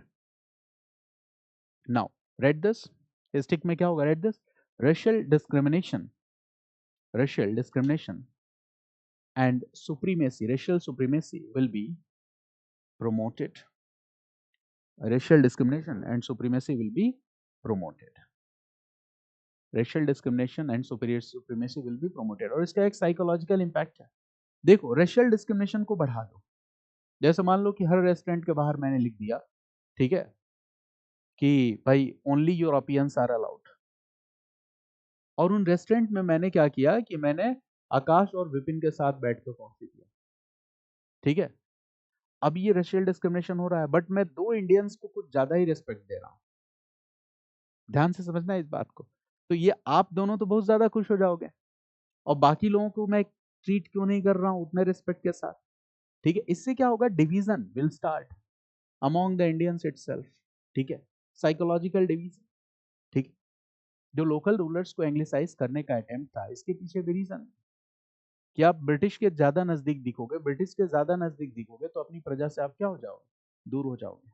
तो जानबूझ के किया। ठीक है, रशियल डिस्क्रिमिनेशन को बढ़ाया, रशियल सुपरियोरिटी को बढ़ाया, और कुछ खास इंडियंस को कुछ ज्यादा रेस्पेक्ट दी। इससे क्या हुआ, division in society will start. It means the it was also a part of divide and rule policy. ये भी डिवाइड एंड रूल पॉलिसी का हिस्सा था। Okay, and now right divide and rule policy. Divide and rule policy ये तो अब खुलेआम चलने लगा, डिवाइड एंड रूल पॉलिसी। इसका सबसे बड़ा रिफ्लेक्शन क्या है डिवाइड एंड रूल पॉलिसी का, रिगार्डिंग दिस रिवोल्ट ऑफ 1847? तो देखो सबसे बड़ा रिफ्लेक्शन क्या है कि देखो, रिवोल्ट ऑफ 1857 का ऑब्जेक्टिव क्या था, restoring Mughal power. Mughal power means Muslim rule. Before the British came to India there was Muslim rule. And what was the main feature of this revolt of 1857? Hindu Muslim unity. दोनों ने साथ रह के लड़ाई लड़ी थी, Hindu Muslim unity. Now British will try to do what, now the main focus of British is to break this unity between Hindu and Muslims. Now this was the main focus. Main focus was now to break the unity between Hindus and Muslims. This was the main focus. Breaking the unity between Hindus and Muslims. दोनों के बीच की unity को क्या कर दो, तोड़ दो. And for that, they will do what? Right. Selective administrative action. Selective administrative action was taken against Muslims. Selective administrative action was taken against Muslims. ठीक है, जब भी गवर्नमेंट को समाज को तोड़ना होता है तो ऐसा एक्शन ले सकती है। किसी एक कम्युनिटी को टारगेट करो, इससे क्या होगा, the gap between two communities will increase. The same happened, both where together, both fought together. Now British consider that it was a result of mainly Muslim conspiracy. Now Muslim youths will be executed. Hindus को भी execute किया था, but policy क्या हो जाएगा, execution of Muslims. नौकरी नहीं देना, उनको torture करना। ठीक है, now at one point of time Muslims will start giving clarification कि साहब हम नहीं थे, we were not responsible. For example, Sir Syed Ahmad Khan wrote a book. What was the name of that book? Asbab e Bagawat e Hind. Asbab means story. The story of revolt of 1857.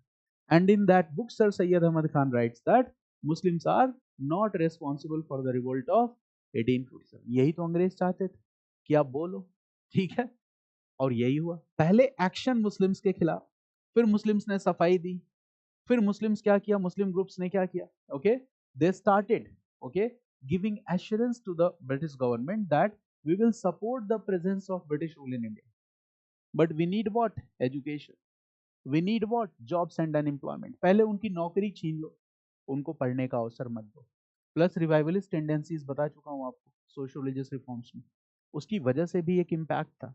Social religious reforms भी late आया था Muslims में, ये सारी बात आपको पता है ना।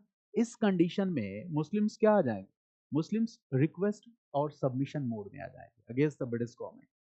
और ये नेचुरल है that if the government is British, then to develop educational system, okay, to building educational institutes in India, right?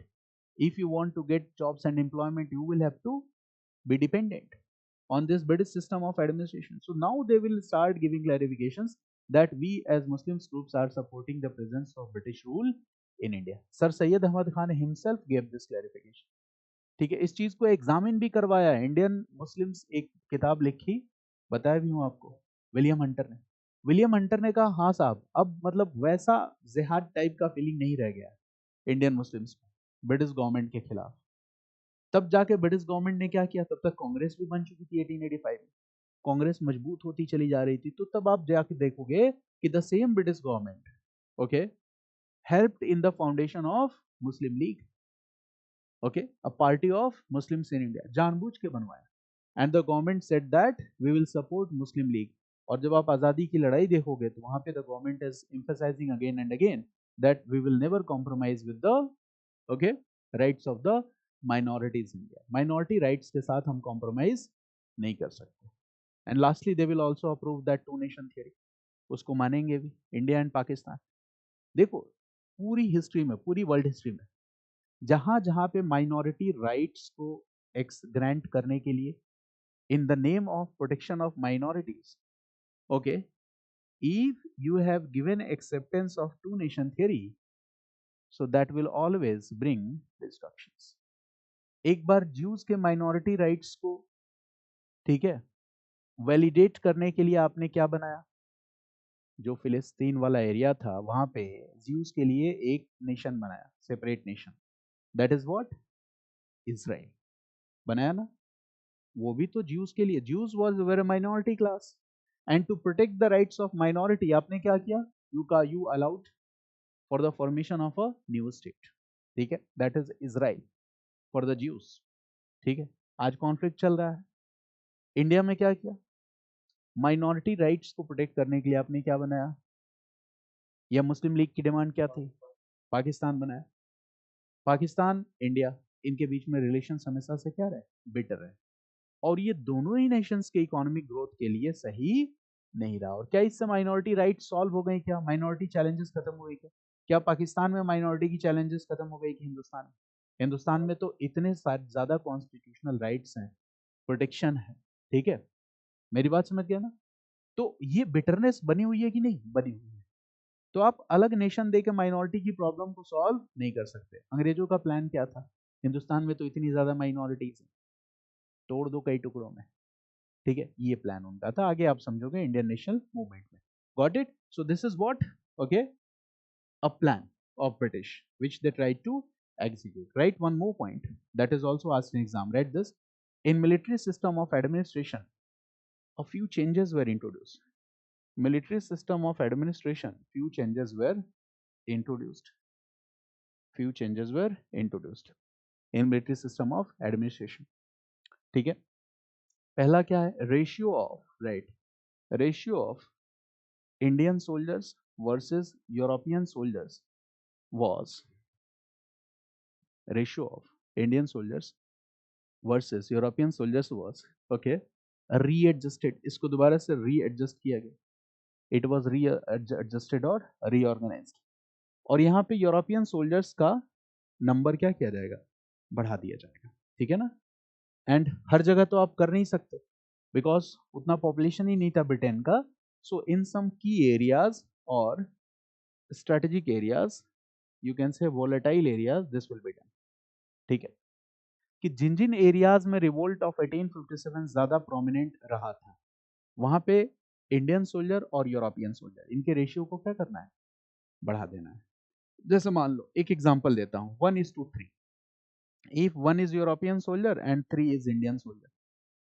अगर मान लो कि की एरिया है जहां पे रिवोल्ट प्रोमिनेंट रहा था वहां पे आप इसको चेंज कर दो, क्या कर दो, 1:2, यहाँ पे क्या हो गया, इंडियन सोल्जर। पूरा तो बदल नहीं सकते ना, बट थोड़ा बहुत एडजस्ट कर सकते, because the population size of population was very small. Okay, so this was done, that those areas which were you can say that the storm centers of the revolt, so there what will happen, okay, this ratio will be readjusted। ये ratio क्या हो जाएगा, readjust कर दिया गया। मेरी बात समझ गया। दूसरी चीज क्या होगी, जो भी की लोकेशंस होंगे, ठीक है, या की स्ट्रेटेजिक एरियाज होंगे जहां पे आर्टिलरी रखी जाती होगी वहां पे इंडियन सोल्जर्स को अपॉइंट नहीं किया जाएगा।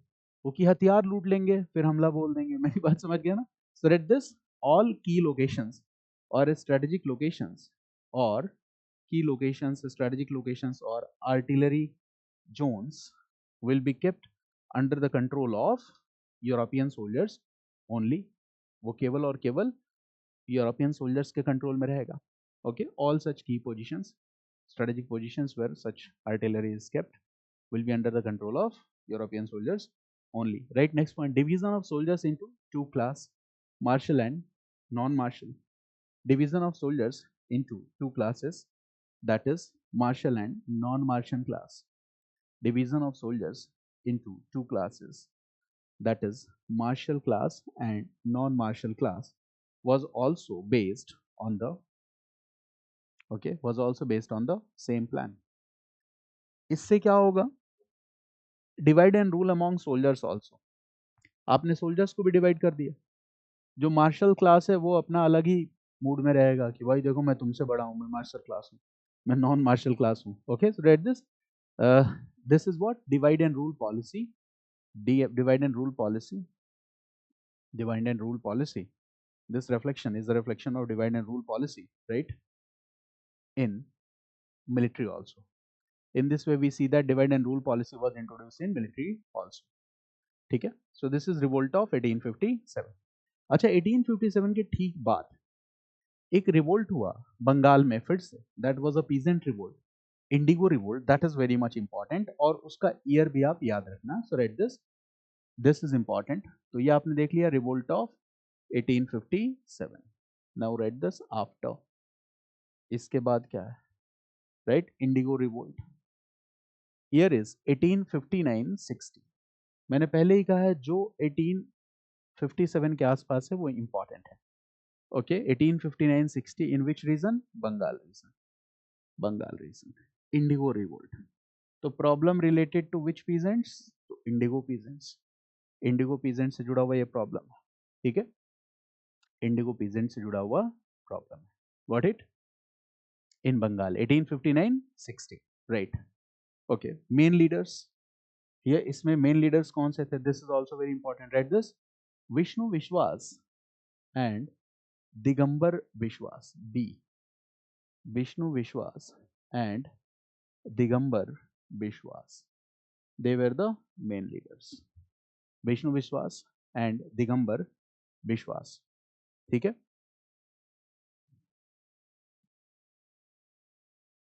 ओके, नाउ राइट दिस, अब right this here, right this, the Indigo peasants cause और there challenges, the indigo peasants cause and their challenges, okay, where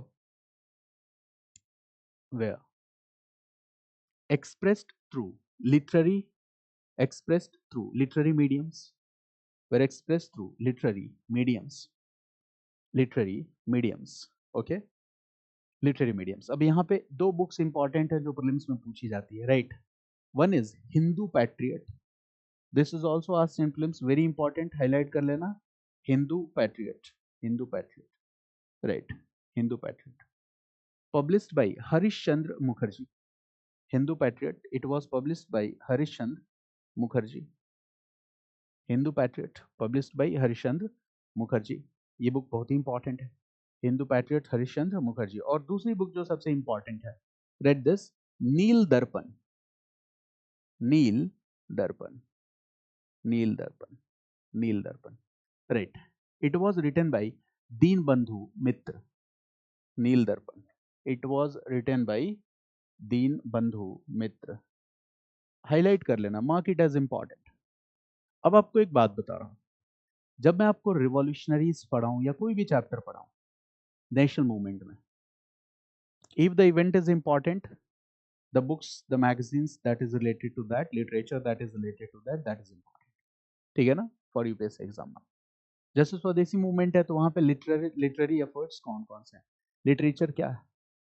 तो देखो हम पढ़ते हैं ना ancient India literature, medieval India literature, कितना अच्छा हो अगर ऐसे एक टॉपिक हो मॉडर्न इंडिया लिटरेचर, राइट। स्वदेशी movement important literature, revolt of 1857 important literature, revolutionaries important literature, Gandhi name of books important literature, Ambedkar name of books important literature, कितना अच्छा होगा। ठीक है, अगर ऐसे आपने थोड़ा सा भगत सिंह इंपॉर्टेंट लिटरेचर, कौन कौन से बुक्स का उन पे इम्पैक्ट था, तिलक, ओके, लाला लाजपत राय, तो ऐसे थोड़ा सा लिटरेचर वाला पार्ट आप देखोगे कि बहुत सारे एग्जाम्स में अब यहाँ पे फोकस करें, this is what unexplored area, topic तो सबने पढ़ा है बट यहाँ पे आप काम नहीं करते तो क्वेश्चन आ जाते हैं। ठीक है, तो ये एक बड़े प्लान का ही हिस्सा है कि जैसे आप और हम, जैसे मैं तो नहीं बनूंगा, अब तो मैं टीचर हूँ, पॉलिसी मेकर कहाँ से बनूंगा, आप बन सकते हो, हाँ मैं भी बन सकता हूँ, पॉलिटिशियन बन जाओ तो, ठीक है, तो नहीं यही तरीका बचा हुआ है अब, ठीक है, वो भी आजमा लिया जाएगा, ठीक है। चलो तो तरीका क्या हो सकता है कि एक जब भी कुछ कोई भी चीज डिसाइड होती है ना तो उसका एक विजन होता है। वो विजन देने वाले कुछ लोग होते हैं, बैठ के कहते हैं इस एजेंडे पे काम करना है। बाकी लोग जो भी मटेरियल तैयार करते हैं, क्वेश्चन बनाते हैं, उसी एजेंडे से बनाते हैं। जैसे क्वेश्चन पेपर को आप देखो, पॉलिटिकल हिस्ट्री की जगह कहाँ शिफ्ट कर रहा है, बार बार बता रहा हूँ। Social, cultural, religious, education, literature, यहीं पे है ना। ठीक है, तो किसी ने बैठ के सजेशन दिया होगा, बाकी लोग उस सजेशन को क्या कर रहे हैं, इम्प्लीमेंट कर रहे हैं। आपको भी उसी टेक्निक को थोड़ी सी स्टडी करनी है, ठीक है ना। और पढ़ते वक्त थोड़ा सा फोकस हो जाना है उन चीजों पे, तो प्रॉब्लम अपना सॉल्व हो जाएगा। एक और क्वेश्चन पूछता हूँ आपसे, आनंद मठ किसने लिखा था, बताओ जल्दी बताओ। हाँ ऐसे नहीं, प्रीलिम्स एग्जाम में क्वेश्चन आता है तो कई बार हम ऐसे ही टिक लगाते हैं, रविन्द्रनाथ टैगोर नहीं, रुक जाना है, थोड़ा सा सोचना है, दूसरे ऑप्शंस भी पढ़ने हैं तब टिक लगाना है, ठीक है ना। बंकिम चंद्र चटर्जी। और विपिन, यकीन मानो एग्जाम में इसी तरह से क्वेश्चन गलत होता है, जैसे आपने तुरंत जवाब दिया ना वैसे ही गलत होगा, इसीलिए सारे ऑप्शंस पढ़ लेना एक बार। बंकिम चंद्र चटर्जी। अच्छा, आनंद मठ में मेन थीम क्या है, what is the main theme? Flight of, हाँ पीस, देखो सन्यासी विद्रोह बताया था ना, सन्यासी, सन्यासी रिवोल्ट जब मैं बता रहा था, सन्यासी फकीर रेबेलियन, ठीक है। तो वहां पे वो सारे जो पीजेंट इश्यूज हैं, सन्यासी विद्रोह के सारे कॉज हैं, वो सब कहाँ लिखे गए हैं, आनंद मठ में लिखे गए, राइट। तो सन्यासी फकीर रेबेलियन से जुड़ा हुआ, पीजेंट इशू से जुड़ा हुआ सबसे इंपॉर्टेंट बुक है। Got it, this is an important part. तो we have completed this revolt of 1847। Now you are familiar with many such name of the revolt and rebellion, name से भी familiar है। थोड़ी प्रैक्टिस करोगे, practice in the sense की rough copy पे बार बार facts को लिखा करो, नेम्स लिखा करो। जैसे बंकिम चंद्र चटर्जी अगर आपने पहली बार सुना है तो just write it 5 times, don't write full sentence. Harishchandra Mukherjee, right it 5 times. Hindu patriot, right it 5 times. This is called scribbling, इसको क्या कहते हैं, स्क्रिबलिंग। एक रफ कॉपी हमेशा रखो, जैसे मैंने बताया year 1 November 1858, right it 5 times, ये स्क्रिबलिंग है।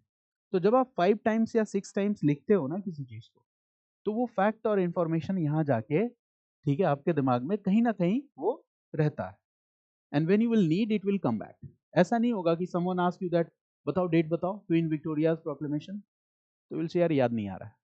बट जैसे ही आपको पेपर पे कहीं लिखा हुआ देखेगा तो आपको क्या हो जाएगा, वो रिकॉल हो जाएगा, ठीक है। बट अगर आपने कई बार पढ़ लिया, पढ़ा रहे हो, तो जैसे मुझे फैक्ट याद है, वो नेचुरली याद हो गया पढ़ाते पढ़ाते, ठीक है। मेरा काम ही है हिस्ट्री पढ़ाना, तो इसलिए मुझे याद हो गया। तो इसलिए इसकी चिंता नहीं लेनी है कि सर को याद है मुझे नहीं याद है, आपको याद भी नहीं करना है, ठीक है ना। Just write it 5 times, do scribbling and you will remember the facts and information, ठीक है ना, ऐसे आपको याद हो जाएगा। Now from next class actually we are going to enter into the Indian national movement. So 1885 is considered the beginning, but उस beginning के लिए हमें एक बैकग्राउंड तैयार करनी पड़ेगी। तो that background we will start. So basically now we are going to enter into the second part of our modern Indian history. Modern Indian history, second part, that is called Indian Independence Movement और National Movement. ये बहुत important हिस्सा है आपको जानने के लिए, ठीक है। You are going to enter into administrative services, so you must know about your independence movement and independence struggle, ठीक है ना। So this I will discuss in detail with you, आपके साथ डिटेल में डिस्कस करूंगा मैं। तो basically this the phase here is from 1885 to 1947, ये वाला फेज है Indian independence movement, national movement, right. But we can not directly jump to 1885, obviously there is some beginning, and that beginning is what, this is the beginning, right. Events between 1857 to 1885 is like the background of national movement, okay. And in this background we will discuss about growth of national, okay, sentiments in the minds of Indian people. पहले तो वो होगा ना, growth of national sentiments, consolidation of national sentiments, then we will discuss about nationalism, उसके बाद ये मुद्दा आएगा।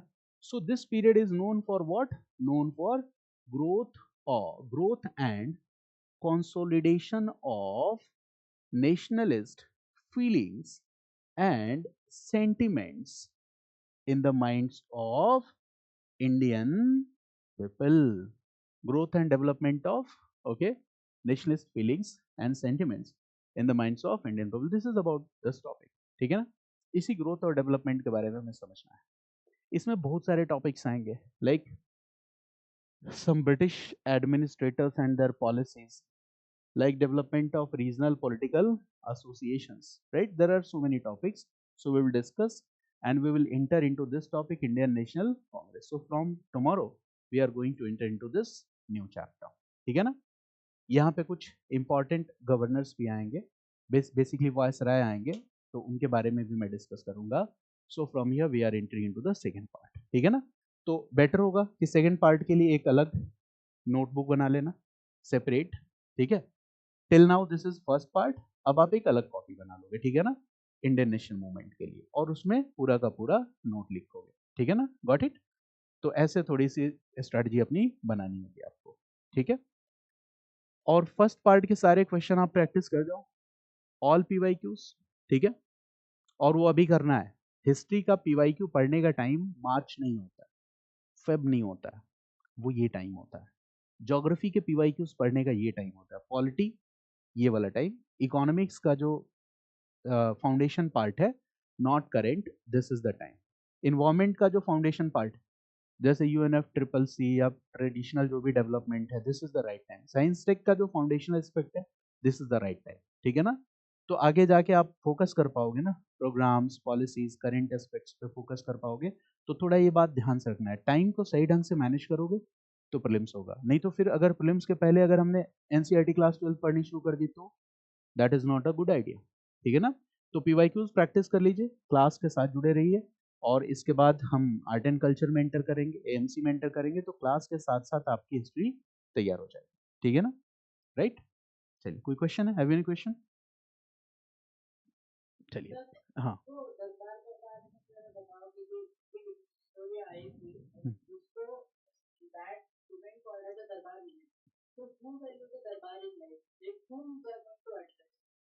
देखो, एट मल्टीपल ओकेजन सच दरबार वेर हेल्ड. ठीक है? ये ऐसा नहीं है कि ये इकलौता दरबार है. दरबार means whenever the British king or queen will visit India, this grand darbar is held and they will make some important announcements. Clear? So after revolt of 1857 there was need to address Indian people. System को बदलना जरूरी था. ठीक है? तो queen Victoria, this darbar was held, okay, and she will make some important announcements. Okay? तो उस दरबार को अटेंड कौन करेगा? Obvious British authorities will be there, Indian rulers, princes will be there. ठीक है? और एक तरह से वो message all over India spread होगा. ठीक है ना? ये this is the durbar, concept of durbar. Got it? Okay, welcome. Thanks to all of you. Thank you, sir. Thank you, sir.